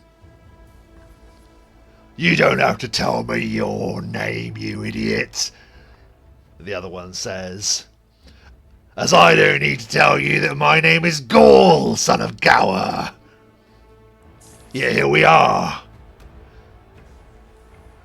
As you sort of approach, they both sort of like stop and notice you coming if you've made no attempt to hide. And struggle on this mountain. Yeah, it's just this huge plateau. And you can see why it is a place for giants, for it is, it's quite open and quite broad. The size of the squares, they're enormous. They are some big dudes. Whoa, it looks like we have company, says Gout, and he just swings a great club onto his shoulder. Could it be? It is, says Gaul. It's that little runt. If it ain't little Gal. Gal just stands in front of them and says, you're both smaller than I remember you. Funny words coming from a little runt like you. Gaunt says, we come to claim the stone throne first. Are you guys doing anything whilst they're having this exchange? Looking tough. I might just swift past Picking Gao up. Yeah. I literally, behind him, just to him, not so they can hear it, but I say, you tower taller than both of them in our eyes, Gao. Stake your claim. You hear the words of Obsidian, my friend of immense dark powers, I will add. And he does not tell any lie. Where I lack in the stature of you fools, I make up for in the valor of my deeds. I, Gao, son of Gao, have travelled this land in search of our father, and while you stand before him first, it is I that need stand before him last. And they both laugh and say, fools! The Stone Father doesn't wake with you still before him either. It seems one of our lost brothers, far in the past, had the honour of being his heir. And if the line is ended, then I will take the initiative, says Gaul. You mean me, says Gout. Let's put our quarrel aside, brother, until all these twerps are dealt with. What do you say? As they're saying that, I will say to Gao, I want this to be kind of a sort of charisma thing, really. Yeah. It's very much so that they can hear it. I want to say, Gao,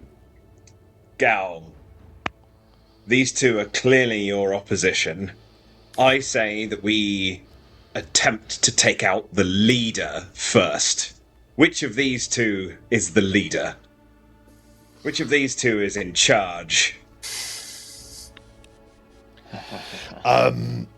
Very good. As which of these was in charge, you say, and they both immediately start squabbling over who is the leader again. But then their voices come to a sudden halt as Gower takes a step forward.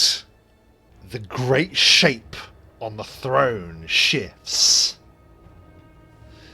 and suddenly the entire mountain shakes, and a bellowing stone-like cry echoes from the top of the Grenial Mountains and across all of Main Realm, such is its power.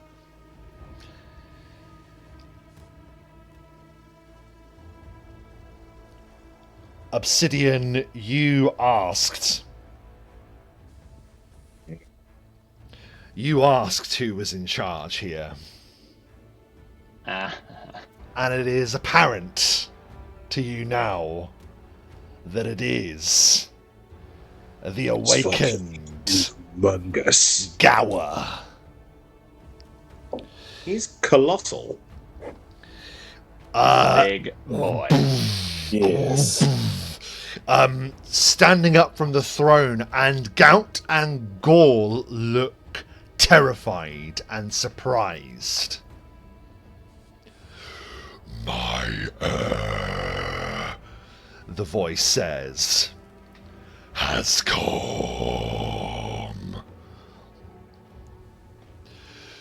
He must be tested.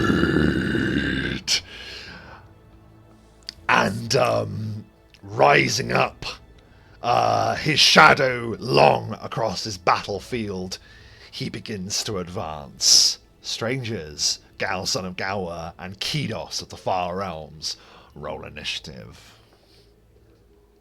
Yeah. I knew you had it in you, Gal.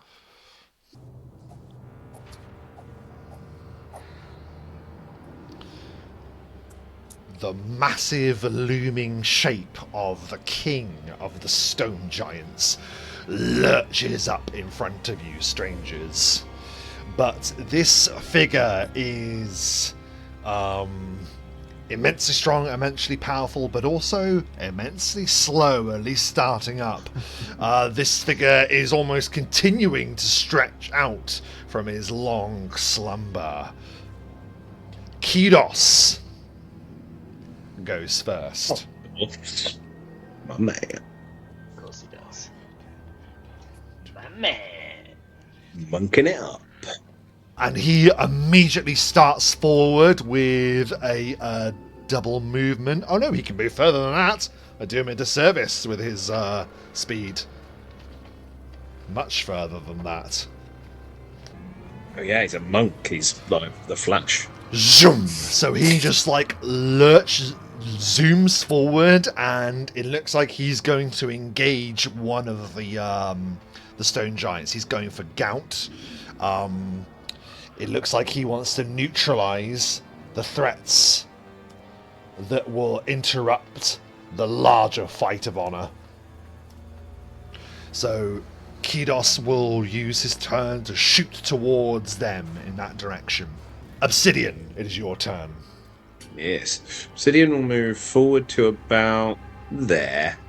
That's as far as he needs to, because then he can... How big is the So, scorpion? with all of his might, he pulls out the scorpions that he keeps in his jacket pockets, and he launches one forwards. This poor little scorpion is hurled through the air, and he casts Giant Vermin upon it. Standard action, so it will appear about 60 feet. So it can appear there. And yes, it is huge. Yep, that's So huge. that is correct. And it does not need to move in that case because it's got enough reach, and it will go for a full round of attacks on that guy. Yeah, suddenly the scorpion is just in the vicinity and snapping wildly at Gaul, son of Gower. Mm-hmm. So it goes for 2 claws first, and I mean it's going to just like Clash of the Titans, you know, this thing's just going to start rustling, tail coming in, the whole thing. Yeah. So first claw, 25 on his armor class. Blocks the first with his club. He hasn't acted yet, so we're flat-footed. I don't know if that makes any difference. Yes, he will. That's a hit. You're absolutely right. He is flat-footed. That's a hit. Okay. Second claw, only 14, so that won't work. And the stinger comes in for a final attack on a 12, so that doesn't hit. But the first one does, and that's what matters. 1d8 plus. So that does 10 points of damage, and locks into combat with Gaul. him. Did the Wraith came with us, didn't it? Sorry. Don't be. I'm just one of those annoying characters. No. With all You just didn't have the Wraith when I first created them. Right. But since we're at it, bring the Wraith in, but my charisma roll is a 12, so oppose that if you so choose. He has exactly the same modifier as we keep remembering, so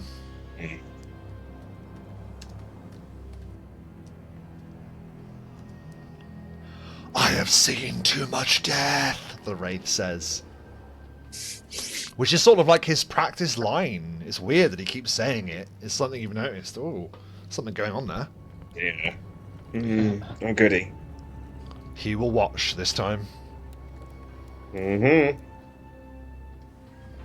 Oh, it must hit with a claw attack. Oh, it did hit with a claw attack, so now it can initiate a grapple. Just improved grab. I missed that completely, so the Scorpion will attempt a grapple. Very good. And since they're both huge, there's no changes in any of the stats on this, so it'll just be as is written here. Okay, he's rolled. It's beatable, but still quite good. The Scorpion has plus 21. The fuck? That's very good. Improved grab, its whole deal. It's a 40. You beat the grapple. And Yes. just on a successful grapple check, it does automatic constrict damage, which is another 1d8. Okay. Another 12 points of damage, and it is now grappling with him. Okay. Yep, so they grapple together. It grabs onto his forearms. Test of strength. Trying to get him with the... Yeah, that's exactly what it is. They sort of struggle on the mountainside. This great figure fighting this scorpion. It's a marvel to behold. He has 2 more of those. Excellent. Anything else on your turn? No, that's it. So Kidos moves forward. Obsidian throws forth this giant scorpion that begins battling. It is now Gout, son of Gower. And seeing that Kidos approaches, he is going to prioritize him. Or is he? In the end, Kidos approaches. Is he? No, let's play them smart. He's not going to. 1, 2, 3, 4. Roll me a d4. 1, Obsidian. 2, Gao. 3, Rebellios. 4, Ansel. Someone roll a d4. Go on, Ansel, you roll it. 1, Matt, Obsidian. you just 2, make a, Gao. 3, Rebellios. 4, Ansel. 1. Obsidian, what is your armor class? 24.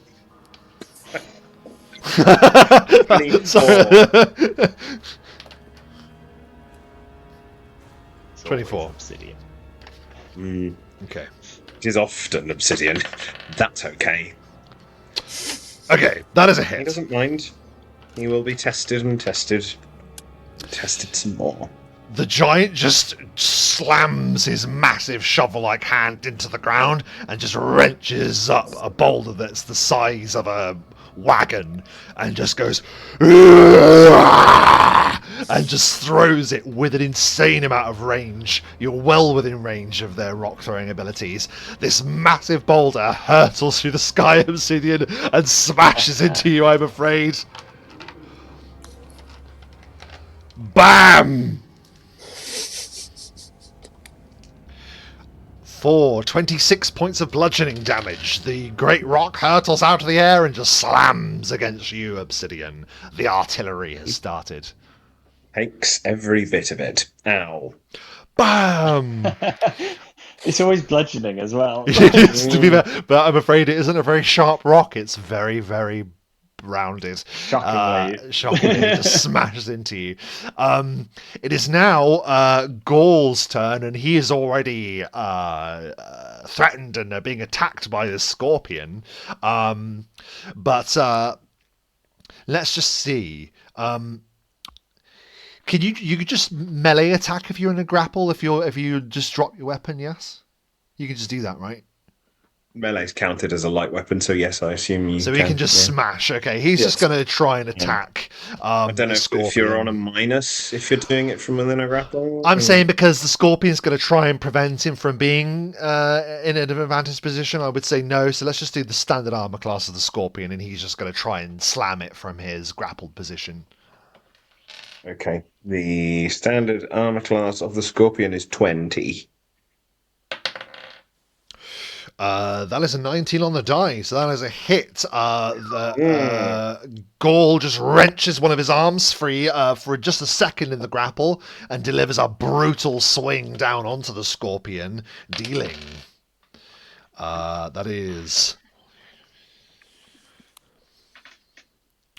That is 20 points of bludgeoning damage on the dot as he just slams one brutal fist down on top of your scorpion friend. Function or anything? Yeah, he takes all of it. Ow! The scorpion. There's a kind of high-pitched squealing noise that comes out of it and collapses a little and then carries on. Okay. Grappling. That was Gaul's turn. Ansel. It is your turn. You're watching these titans lock into battle. What do you do? Yes. I shall move forward with the shade. 30 feet. I will attempt a sickening blast on Gower, the Mountain King. Yeah. The floor rumbles as he takes a foot down. 31 to hit. 31 is a hit on his normal armor class. Is it his normal or touch? Yeah, touch is as a hit. Yeah. Yes, bam, slams into his chest. Fantastic. So he takes 26 points of magical damage, and then if he would like to make a fortitude save DC 21 or be sickened, I suspect he's going to have a pretty high fortitude. So the spell hits and bang, and it's almost like the damage lands, but a little bit of it is taken off. It seems that he has some form of resistance to that. The damage reduction isn't breached fully by magic. So he takes some damage, but he will try and do the save. What was the save? Sorry. DC 21, I believe it was fortitude.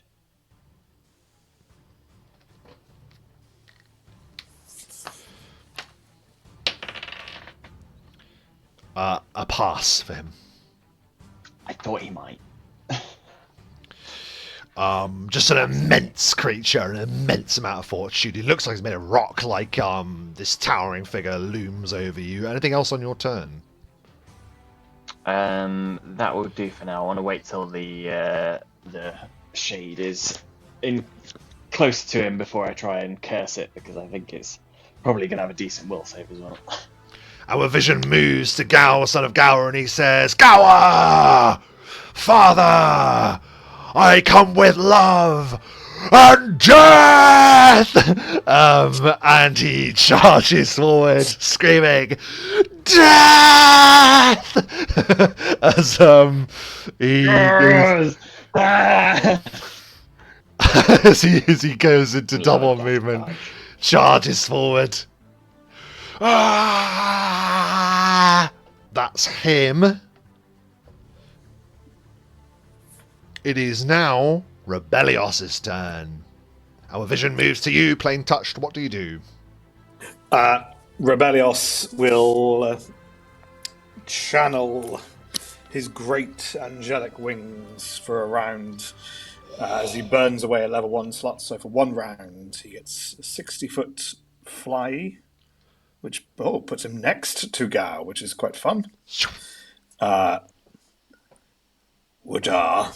Have to remember to make you a winged token at some point. Remind me, I will do that. Yes, you fly forward. Yes, that's only for that round. They'll go in a moment. And then as a standard action, he's going to try a ranged touch attack on Gower. Make it. Possibly a critical. Oh, come on. 29 on his touch. Is a critical. I've just cast Lucent Lance, which does have a damaging effect to it. So that is doubled, which is quite fun. That's amazing. So, he, as stone-like as he isn't a golem, he isn't a construct or anything, he is a giant. So, that is a critical hit. Let's bring up the table. Yes. So on top of the spell, as I'll roll the D100. Oh, yeah, please. Rebellios pulls all the light from the top of the mountain, and he fires this blast of light at Gower. 74 on the crit table. Oh, that's quite high. Is that what Obsidian got the other day when he lost his finger?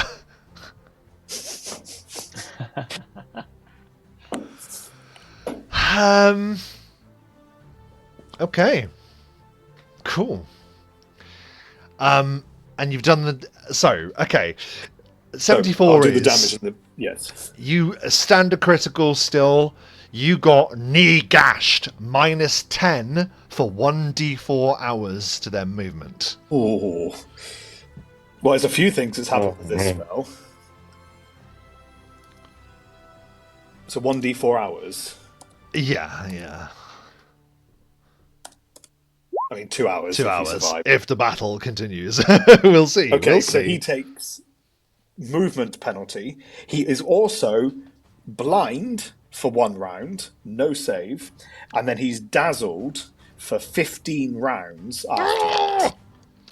And on top of that, he takes a ridiculous amount of damage from this. Critical hit. 107 points. BAM! Oh my god! Rebecca basically just kamikazes him, just like boom. That's just lots of light. This fucking world goes dark. Yes. It does. I think Rebellios is surprised by himself there. Like, oh my god. You watch as that blast goes like. What does the actual energy look like as it goes through you? It's untyped light damage. Like Just literally, the light that's around Wow. is just focused in. It's bright enough that it blinds him just for the 1 round. But wow. it rends through his knee. He also, in the following rounds, for 15 rounds, being dazzled means he takes a -1 on all attack rolls. -1, thank you. As that happens, you watch him buckle as like 100, well, most of 107 points of damage hits him. And then you watch in the distance as like there's a mountain top behind him. There's like a massive explosion as the lance like carried through him and then explodes into the mountain in the distance. And you just watch like a landslide like erupting behind you as the battle is still in its opening stages. Wow. Anything else on your turn? Nope. Do you need anything else? The titanic creature in front of you just bellows, and the shock runs through the ground. That is your turn. It is now Gower's turn. Oh no. He is blind, true, but he doesn't need to be able to see to do this, I'm afraid. He just lifts up one massive foot. He's going to close the distance easily with easy 5-foot steps. So he uses his special attack, being massive. Yes. Being ridiculous. oh, boom. And as the foot comes careening down, it is like a meteor hits the earth in front of you, Rebellios, as both you, Gal, and Kidos have to make a reflex saving throw against the stomp. You see a massive psionic blast erupt from him because, of course, he's the ancestor of Gal, who also has his ability. But it is like a tidal wave that comes towards you. Reflex saving throw, please. This is fully just turned into an anime fight, hasn't it? Yes. 22. Rebellios, hang on, let's see, because that was Kidos, okay, and then Gao, okay. Rebellios, what you see is you just see dust, stones, wind just go whoosh, past you first of all, and then the shockwave hits you. Boom! You fail completely and are thrown. You are thrown 15 feet backwards. So move yourself 15 feet backwards, please. Whoa! Oh dear. You are knocked prone. And you take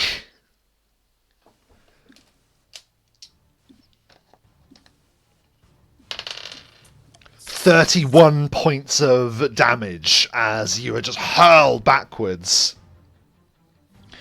The same happens to Gal,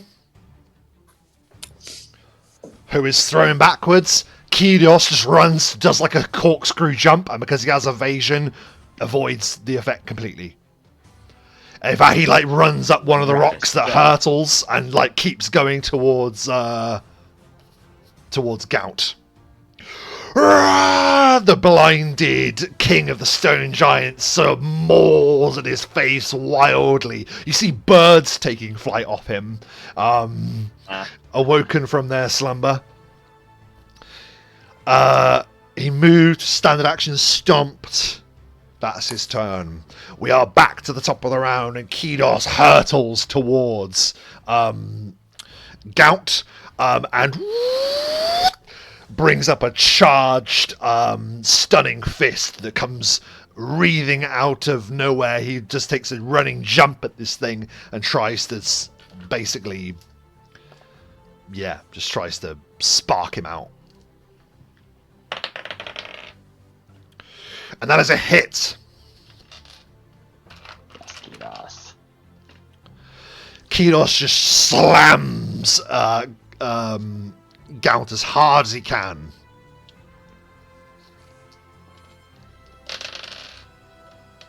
Yeah, not great. 21 points of damage, but he must also now make a fortitude saving throw.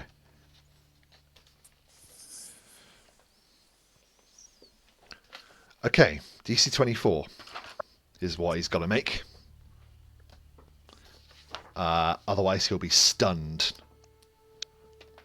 I'll do it publicly.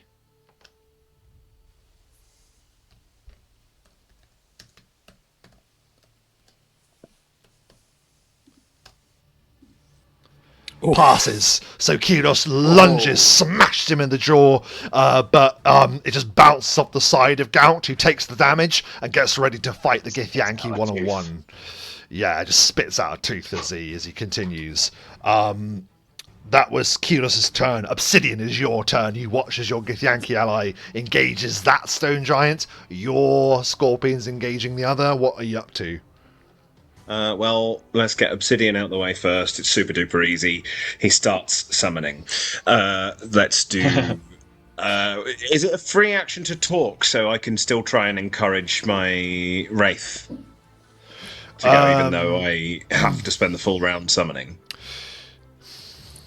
I'll say, yeah, you can talk to the Wraith. As long as you can talk to the Wraith every round. There's nothing that stops you from doing that now. You don't think so? It does seem a bit odd, doesn't it? But I didn't see anything. I'll check again in the thing. For now, because I think it'll be... no, because I'm summoning and it's fine. But fine. We've got to do the Scorpion anyway. So the Scorpion will do an automatic 1d8 plus 6 damage because he didn't try and break the grapple. He's still grappling. That's fine. So it'll take automatically 1d8 plus 6, so 14 points of damage, constricting damage. He growls Gal over there. And then how this is going to work, actually, because if he's grappling, he probably can't... The Scorpion probably can't attack with its claws if it's already grappling him, can it? But Tail, it can though. attack with its stinger. Yep. Because that's kind of their whole thing. Mm-hmm. But do you get a plus attacking into a grapple? Because obviously it's the stingers attacking into the grapple, So isn't I've it? had a look. I don't know. Because I've got a DM sheet here. Attacking opponent in a grapple with unarmed, natural, or light, you just take a -4 penalty on the attack. Right, but it's got an extra limb, so it should be easy. When you only because if you think about the Scorpion, its Having whole to let thing go is to do it. hold something Yeah. still while it attacks with I'm its just stinger. saying, That should use make your it normal attack. easier That's to do. fine. Normal attack. Just keep it simple. We've got a lot to do. Let's go. In that case, it probably won't hit, but it's 23. A miss, then, unfortunately. That would miss If his it doesn't flat-footed even as well. catch him So if it doesn't even catch him flat-footed when it's holding him still with its his claws, flat-footed is 23. then it's not gonna. I don't mind telling you. So that is just. But that's fine. a I miss. just, Yeah. I'm only pushing for a slight advantage for its natural whatever, but it wasn't going to work anyway. That's fine. So the Scorpion maintains the grapple. I will look into the Wraith now to see if I can keep trying, but and Obsidian you're starts Okay. summoning. We'll deal with that next round. You'll Okay. have the token already, so it's all good. So that's Obsidian's turn. It is now Gout. Gout is going to return fire on Kyros, who is just going to swing wildly with his large great club at the Githyanki. But a 2 on the die. Kyros just steps around the strike and continues battling. That's all he can do. 1 great club attack. Yep. That's fine. Gaul is just going to do his attack. He's just going to do a standard slam at the Scorpion. No, he's not. He's grappled, but that doesn't stop him from stamping his foot onto the ground, which is exactly what he's going to do. He raises his own foot into the air. Can the Scorpion please make a reflex saving throw, please, as he attempts his own stamp? Does it get a bonus or anything for having multiple legs and stability or whatever it was? It's a reflex saving throw, so whatever its reflex save is. 21.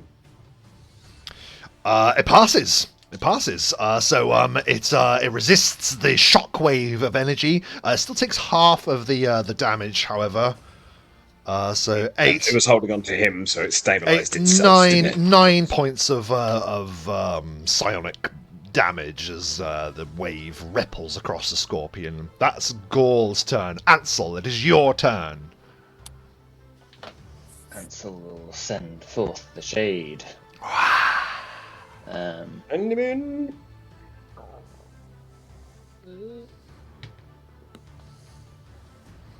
using double movement because it can't do anything but move, and its inherent ability. So it's now -2 to its attacks. And no, it's not. That's wrong. -2 to its saves and AC. The Gower, Mountain King. And then I will attempt a Sickening Blast because I would like it to not be as good. Very good.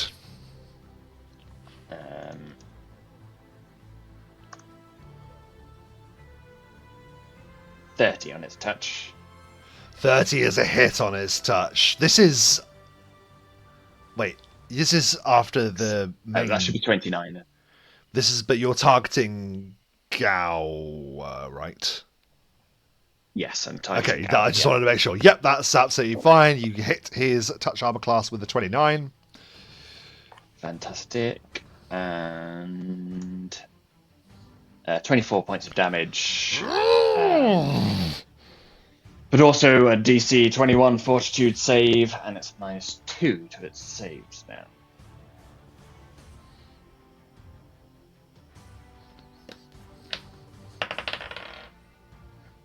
That is a pass. But harder to pass, Thought it certainly. might. Yes, it was harder for it. Then I think it's probably easier to get a will save on it than a fortitude save, so I'm going to try and curse it. I only get one shot at a curse on it, so I will use my hex bands to give me +2 to the hex. Okay. So it's now DC 23, but it's -2, so effectively DC 25. If that's easier.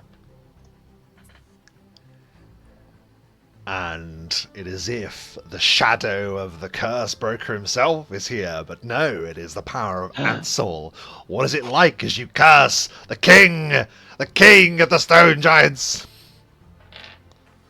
I think because he's still blind currently, instead of just darkness, it suddenly sees a sickle moon slit in carved through its vision, and it just sees like moonlight seeping into its mind as the curse takes hold. Ah! He bellows. It is now. Is that all of your turn, Ansel? That is all of my turn. It is now Gal's turn, who is also screaming. He will get to his feet. Oh man, he's been totally screwed by that. Because now he has to spend his movement getting up, and then... Oh, does he close now? He is just charging him. He will use double movement to close. As I say, he won't be able to charge because he was prone, but yes. Yeah. All right, mate. Did you fail your fortitude save, Michael? Goodness. Yes, I did. Try not to die on camera, Mike. It's uncut. I'd be like, think of the views! There we go. He died doing what he loved. Died in battle alongside Son of Gower.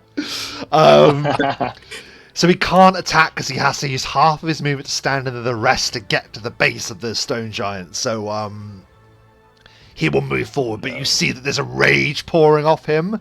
Brave. And he is just swinging this massive adamantine axe around his head. He's a big, brave boy. He is. He's a big brave boy. Yep. We're behind you. You take Gal from me. This is it. He's moved in front of him, and he will probably face the brunt of some attacks coming his way, so we will see.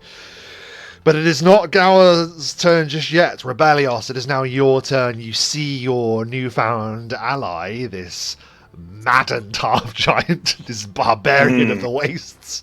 And he's fighting his father atop a mountain. How do you assist him?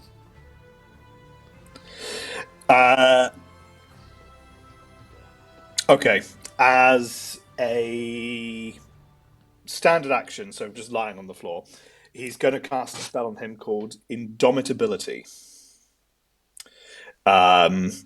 It's there. Yes, Indomitability.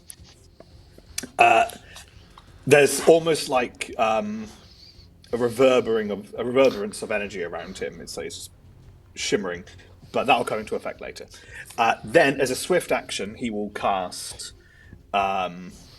He'll bring his wings back, so he'll burn another level 1 spell to do that.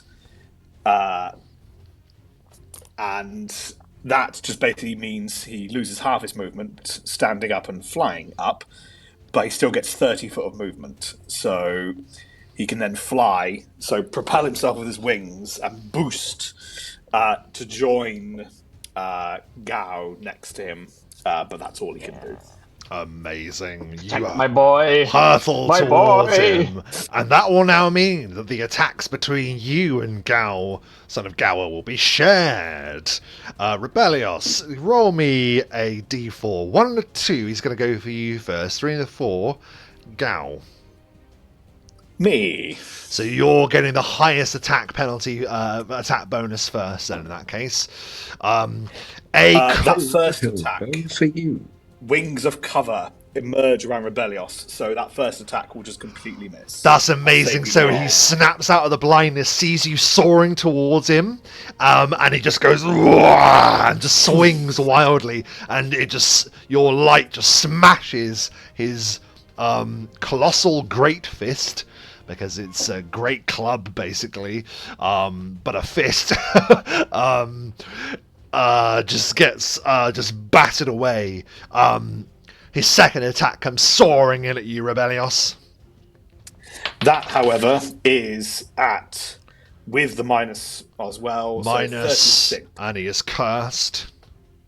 And my bright light from my eyes. And so your 36 bright light. to hit me. He swings again, but the brilliant radiance of your power means that he swings wildly, and this massive arm, the size of a great redwood tree, probably even bigger, just hurtles overhead, and misses you narrowly, I will say.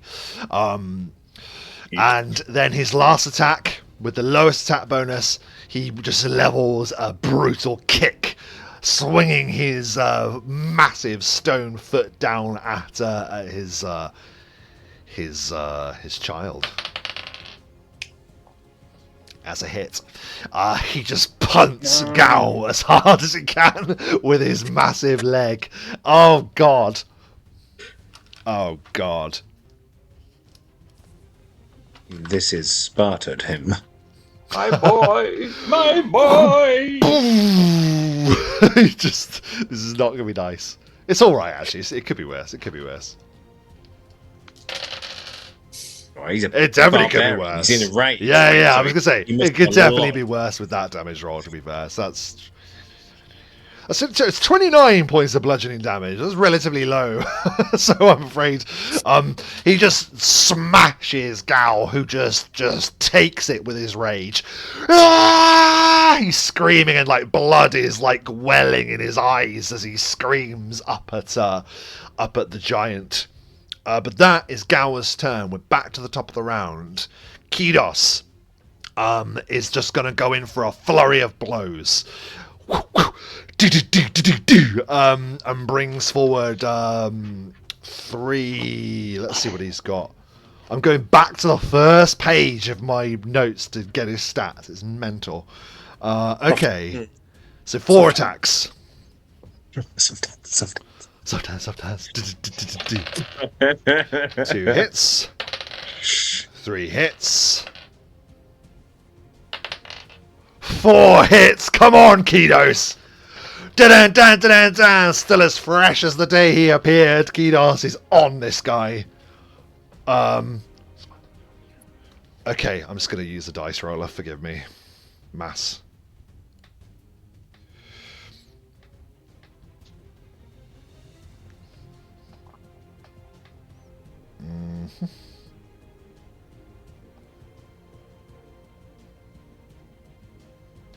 Roll. In total, 42 points of bludgeoning damage. He just lands in front of this giant, and with adamantine powering through his monk fists, he just slams again and again and again into into Gout. Bam, bam, bam, bam, bam, bam. He gives it one to Gout.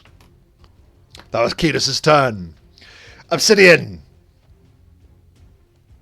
It is your turn. All right. So a bunch of things are going to happen. Because I've been looking at the rules. I don't know why I didn't do it last time. It's already in a grapple. It could have moved it onto a pin if it did another successful grapple. I don't know why I didn't do that. But we will try that. But first of all, my summon. So I finished the summon. Yes. Essentially, this is inspired a little bit by Ansel. Obsidian has seen things Ansel has going for him, and you see that Obsidian's shadow on the floor stretches and stretches and stretches out to the point where the summon then bursts up out of the shadow and is a shadow of Obsidian. So if you could just put another version of Obsidian on there, but like tint it black. Oh, I have a cool shadow. That's a shame. I was going to put him there. Or a shadow, that's fine. Either way, it's Obsidian though. It looks exactly like Obsidian, but it's fine. It shows the difference. But that's going to appear way over here anyway, because I can summon it a distance away from me. What size is he? The same size as me. Oh, okay. He'll appear over here, because then he will move forward. Yep. And because he's incorporeal, he can move straight through the scorpion. Yes. And he will go for his attack, which is literally just an incorporeal touch. Because this thing is huge, I'm hoping its touch armor class is achievable. So, 14 on his touch armor class. On Gaul's touch armor class, the one the Scorpion's grappling. Yes. That is a hit. That is a hit. So he will take only 1 point of strength damage. Strength damage, nice. And 5 points of cold damage. But the 1 point of strength damage is all right for now. But Obsidian only finished casting the spell, so he now has a full round. So he will launch another scorpion that will land over here and essentially go in and be doing his thing. So they're going to, these two scorpions together will now attempt to double team this guy. So we'll go with the one that's already there. We'll attempt to do, so it's just going to go for a grapple. Very good. Well, he'll oppose, but I guess he must be on a minus now, so I'll... So if he...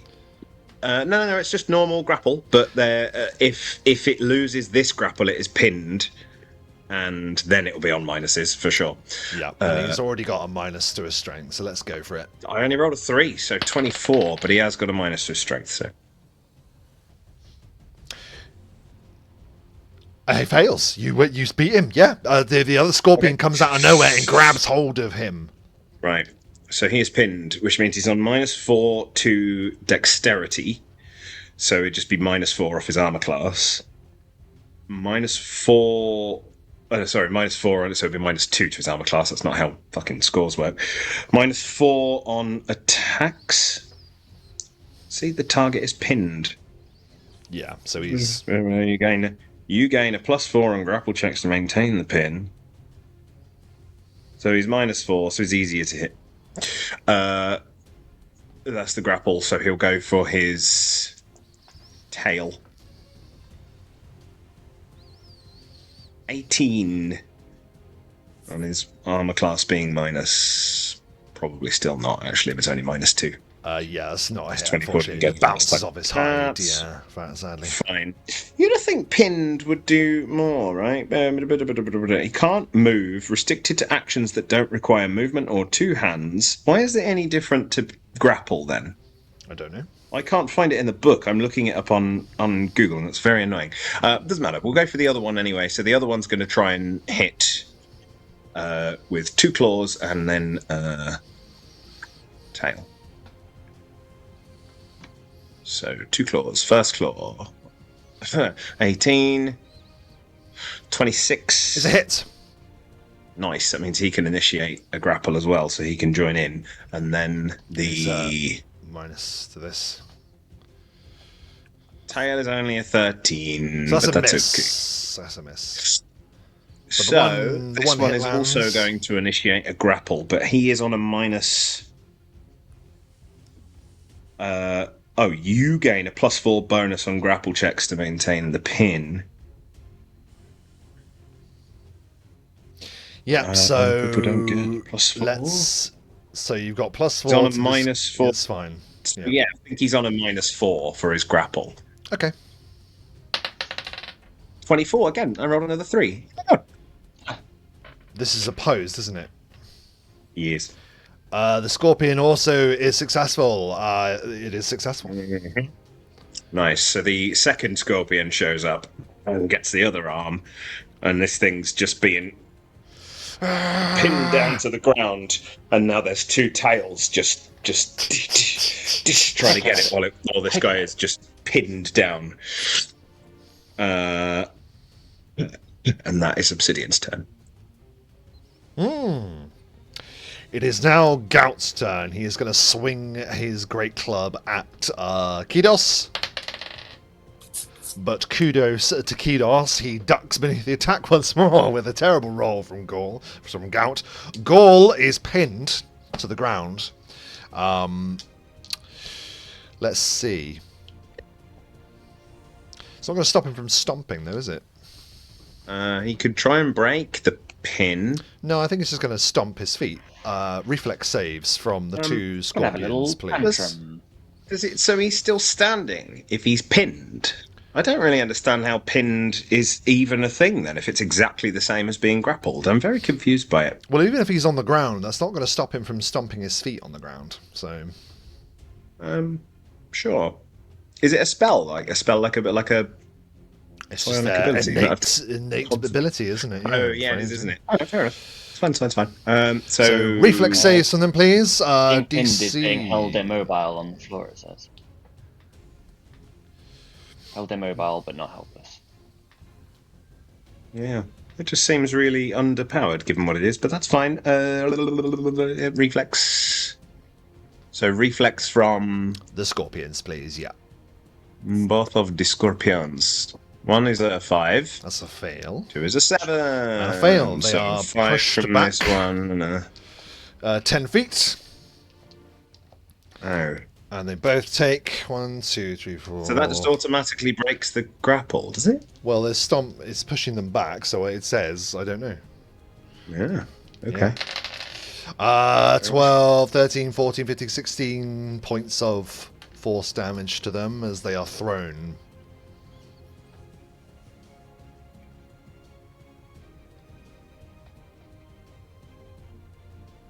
That is his turn. Ansel, it is your turn. Ansel will move the shade out of the way and then charge into combat. He will charge into combat and move the shade out of the way. There we go. Sorry, it's taken me 2 times to actually do anything.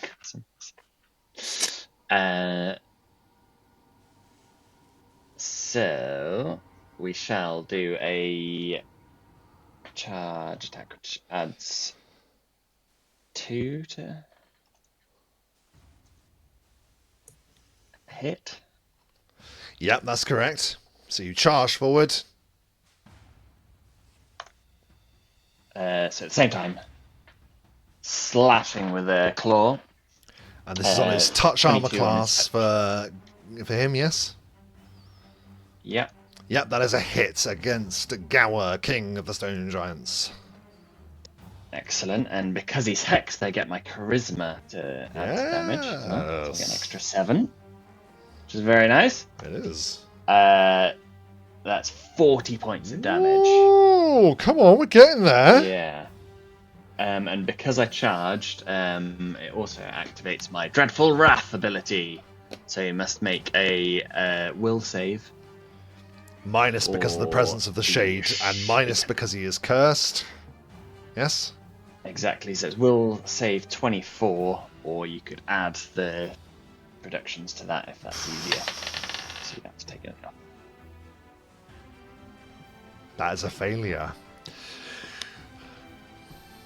Excellent. I will update the. So your terrible presence of you slamming into him once you charge. What is it that the king of the stone giants is terrified of, Ansel? What does he see as you do your damage? You've done your damage, haven't you? Yeah. I've done my damage. Yeah. I think he probably suddenly becomes aware wherever in the sky the moons currently are, or indeed like wherever in the world they are. So if he has to see them through the ground, suddenly he's just hyper aware that the moons are in a sickle formation and staring at him through the world. How many countless miles away they might be. No stone can hide the power of the moon. Very good. Update his attributes. Ooh. Bleh, gross. It is now Gao's turn. And finally, he is at the foot of the stone giant. And he goes, "Ah!" as he raises the adamantine great axe high and brings down power attack, power attack, power attack. He's just gonna just go absolutely apeshit at him, just clamming through. And well, we'll see. Possibly a critical. That is a critical hit from Gao, son of Gawa, immediately with the adamantine great axe, passing through that damage reduction as if it was nothing, straight through the stone plate into the heart of the giant itself. His second attack. That's a miss. He just whiffs wildly with the second attack. Third attack is a hit. So a critical and a hit. Can one of you please roll the D100? Dom? Yeah, sure.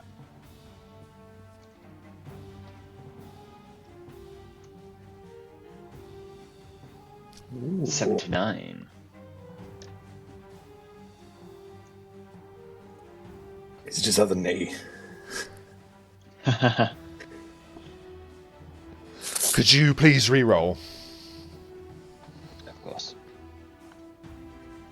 32. Standard? That is 32 is the start of the critical multiplier +1. Nice. Yes. Come on! Right, I'm going to need my calculator. Do it, Gal, do it! Ah! And great axes ×3 already. Oh. So, okay.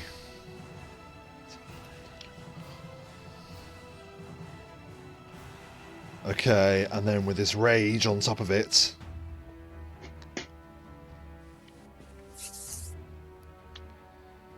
"58 points of slashing damage." Ah! Just goes absolutely insane, just slices hard into Gower's knee and then jumps up and slices across his chest. And the critical multiplier is added onto that. Excellent. From Gao, son of Gawa. That's his turn. Rebellios. Yes, seeing the valor of which Gao fights, Rebellious shall join him. As a swift action, he shall cast upon himself Wraith Strike. So all of my melee attacks this round are touch attacks.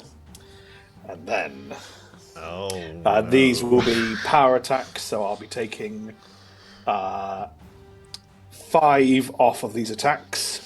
So let's just see what happens. Actually, I've done him a disservice. He power attacked, didn't he? He did. He did, and it's a two-handed weapon, so it's doubled. Yeah. Yeah, that's fine. Sorry about that. Can't continue. Cool. First attack on his touch is possibly a critical. Fucking hell. Oh boy. Hang on. Is 30 on his touch? On his touch. It might be, yeah. It might be. Might just hit him on his touch, yeah. Great, yep. So that's one hit. 25. On his touch, yeah. And so if I put the space in there, 24. So I'm hoping 24 is a touch. Shall I roll the crit and see what it is? Please, yeah. As 371. It's in the 70s. I injured. That's impressive. Wow. Yeah, I actually going to make you re-roll that. You're not hitting him in the eye. Re-roll. 47. Critical hit multiplier. Right, I also hit on a ×3, so that is a total of ×6 for all of these.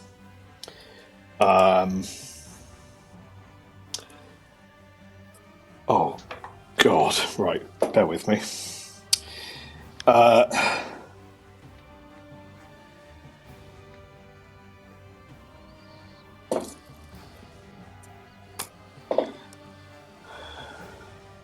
Peas and rice. This is going to be a lot of damage, isn't it? This is going to be stratospheric levels of damage. Right, hang I'm on. bracing myself. I'll tell you what it is as I type it. That is 24d8 plus 162 for a grand total of 305 points of damage. Now. Before you, I just want to point out, I do have Greater Mighty Wallop and Greater Magic Weapon as my morning spells that go on to my weapons. Right. So what happens is actually kind of complicated. Oh no. Because you absolutely 100% destroy. You just fully stole his kill. You You totally fully and slot- utterly, absolutely decimate the remaining health of Gower, King of the Stone Giants. Oh fuck. But he was already dead, because he had already passed his 251 hit points as Gao, son of Gower's power attack damage went on top of it and took him over by 1 point of HP! So you No wonder it's absolutely hitting a smash into him, but he's already falling because Gao just brings up that last strike and it was just enough to unhinge part of the stone giant's jaw, and he topples back and then falls backwards, careening over the throne and then rolling back over the cliff.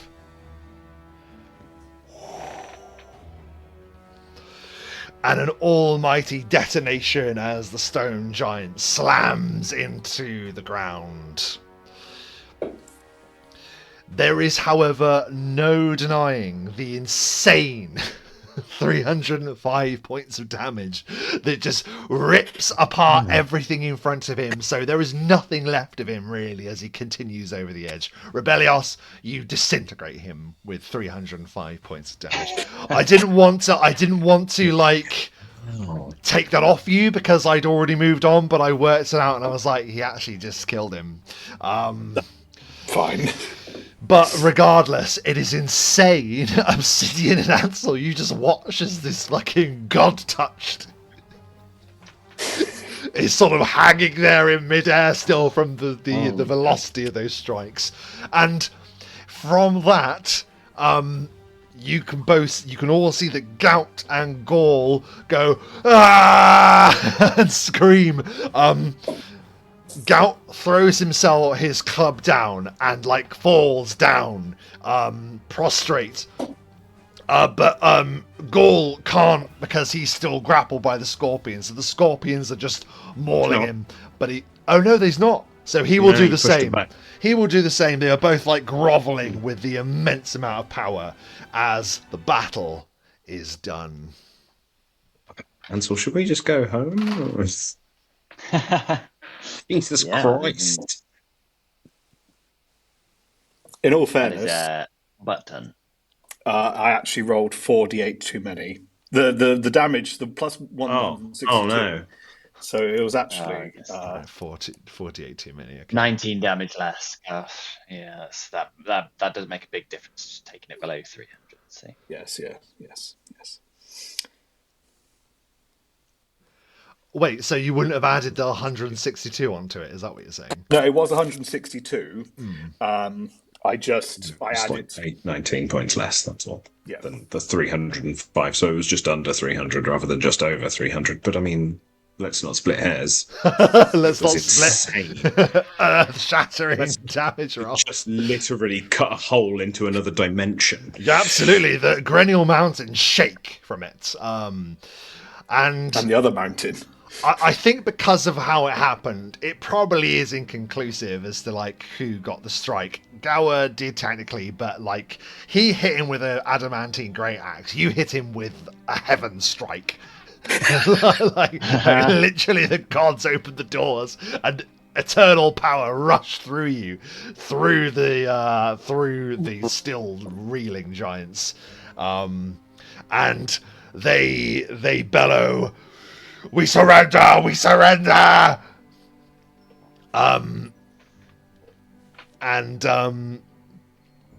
Gao is looking at them with sort of like a steely glint in his one remaining eye. The other just is that coin that is looking at those fallen foes.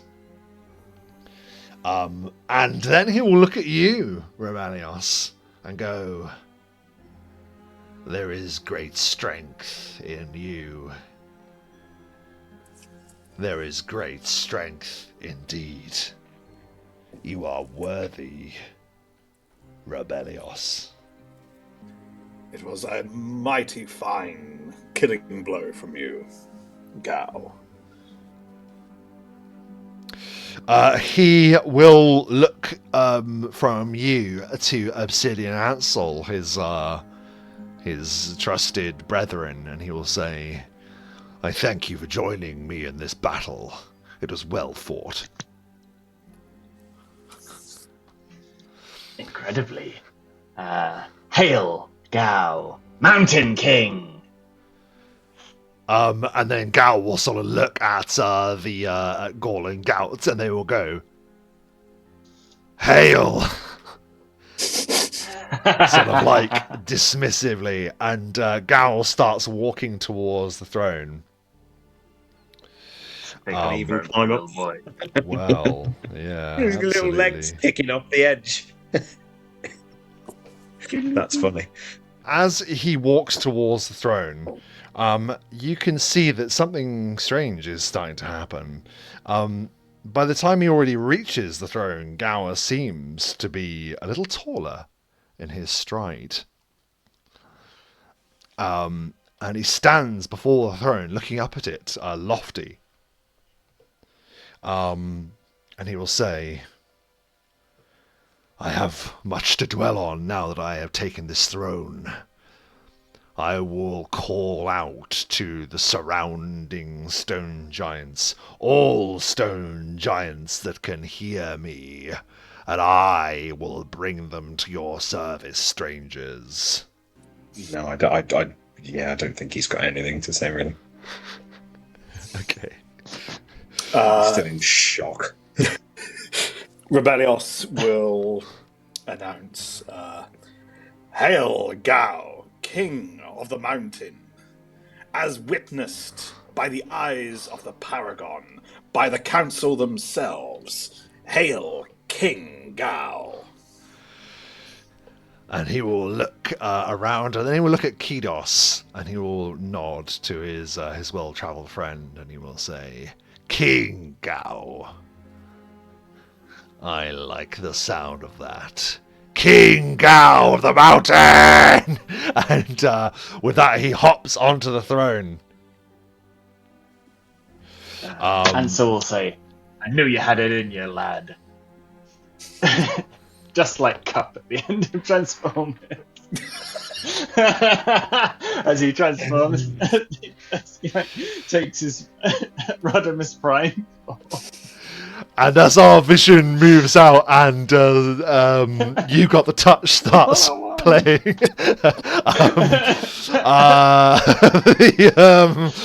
the strangers are witnessing the great stone giant take up his throne. And even as he does, you see that the stature of this figure is great. And you would share words with Gao, and he would offer that promise that he made to you all that time ago, that he will bring the forces of the giants to bear in the name of the strangers and in the name of the war against the Knights of the Apocalypse. And that is where we will leave our session tonight. As the strangers, I think in a post-credit scene, perhaps, give a suspicious and upset look at the entity that now travels in their ranks. So, without further ado, we move to the page to ask the immortal question, the question that we ask at the end of every session. What are our thoughts and feelings at the end of the session? And we will begin with Rebellios. Mike, what are your thoughts at the end of the session? I think, yes, I enjoyed. I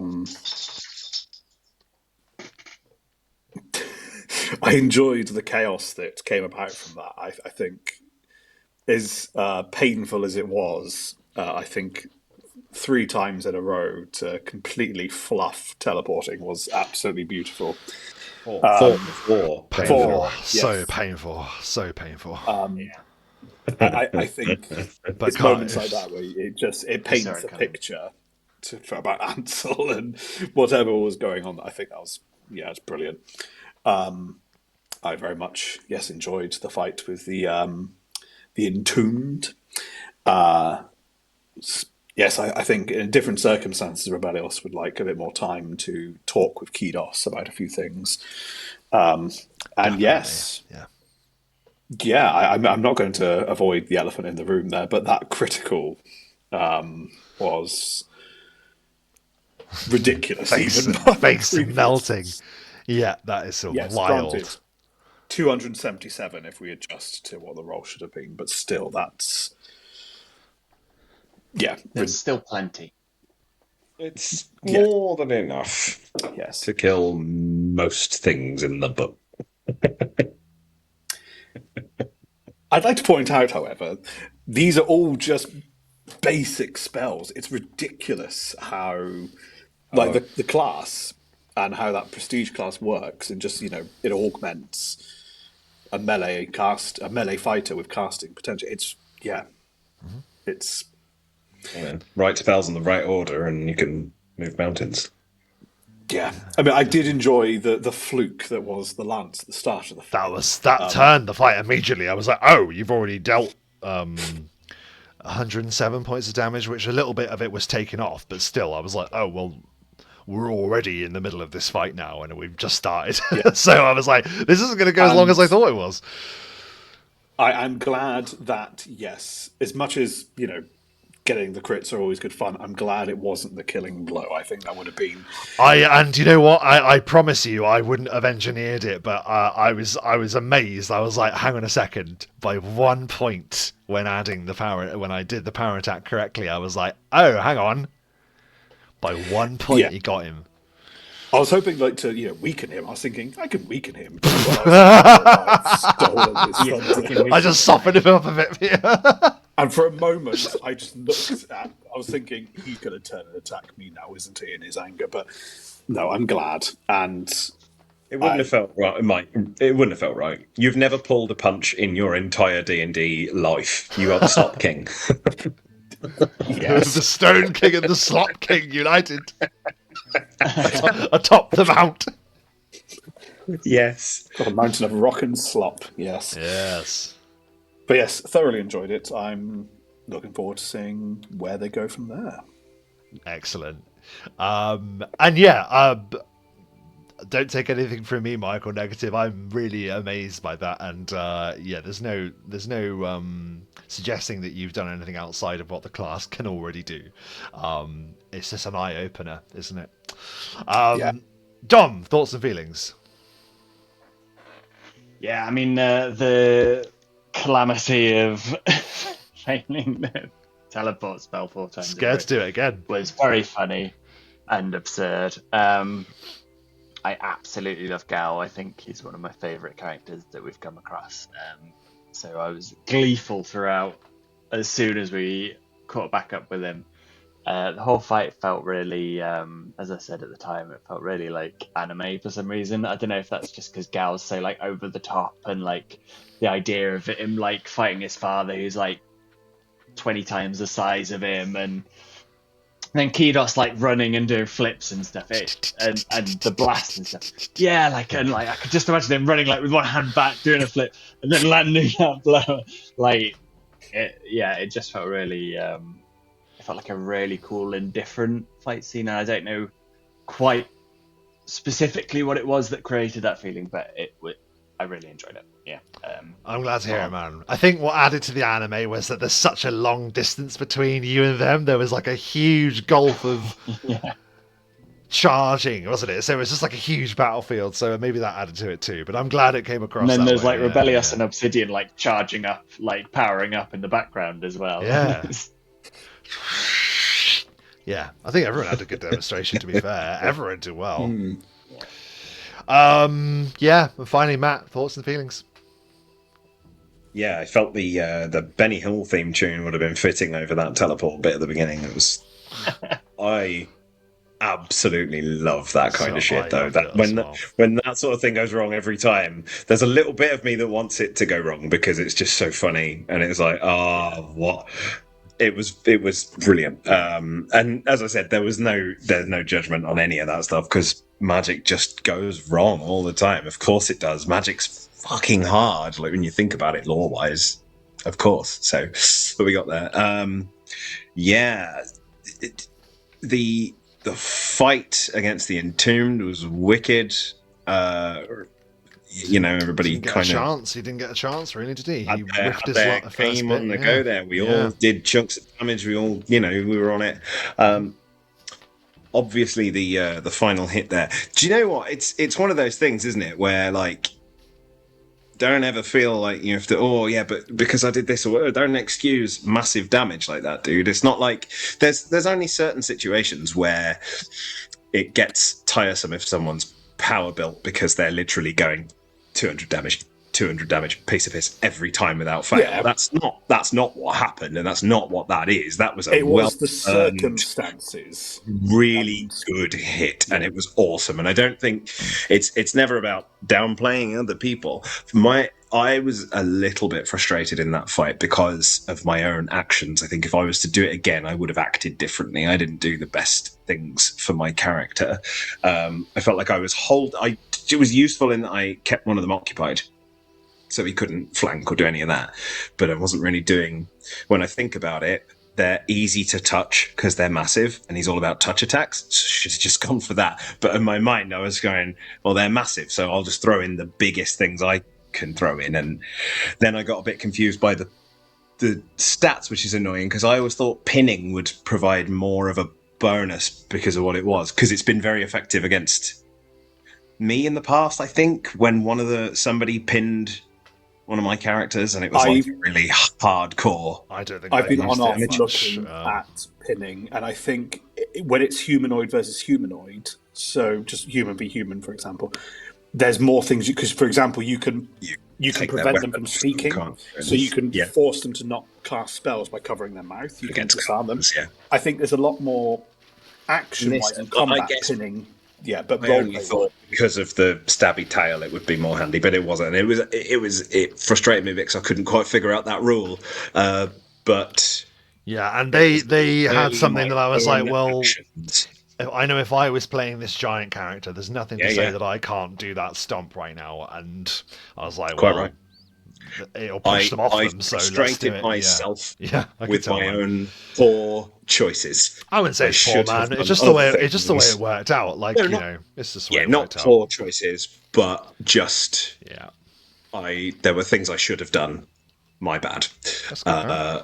It's all good. Hey, previous fights I was doing harm and it went really well. It's always gonna be up and down. And the fight itself was awesome. I loved the characters, and yeah, Gal always a fucking legend. So can't wait What for the next one. what I do really enjoy, just about the game in general, is this was an encounter that was set up a long time ago, and it was, Yeah, as you might, maybe you can tell, I was a bit surprised. I was also a bit worried because I was like, oh, we're going into this fight and we're on the second half of the session. This could go really long. We could be in for a late night. But then rapidly I was like, oh no, hang on a second. The gulf in distance between where you were towards the end of the first campaign and where you are now is hyper evident with all of you, because yeah, dealt with it. Just dealt with it. And he was big, and he had a lot of health and a big armor class, but sometimes that just ain't enough, is it? So there we are. I was, really cool to see those two again as well. I'm glad they're back, and they're now going to be at your disposal. If you need them to go and do stuff and join in, there for you to direct. But we will have to find out what they get up to next time on Stranger Times. Thank you very much for watching all the way to the end. If you have, please give us a like and subscribe if you'd like to see more Adventures of the Strangers and indeed other games that we have on the channel. And you know you want it. yeah, you do. You just do. You just do. We love it. And of Get course, as we say at the end of every session of Roll the Bones, bone them rolls. Bone them rolls. Bone them rolls. Boom.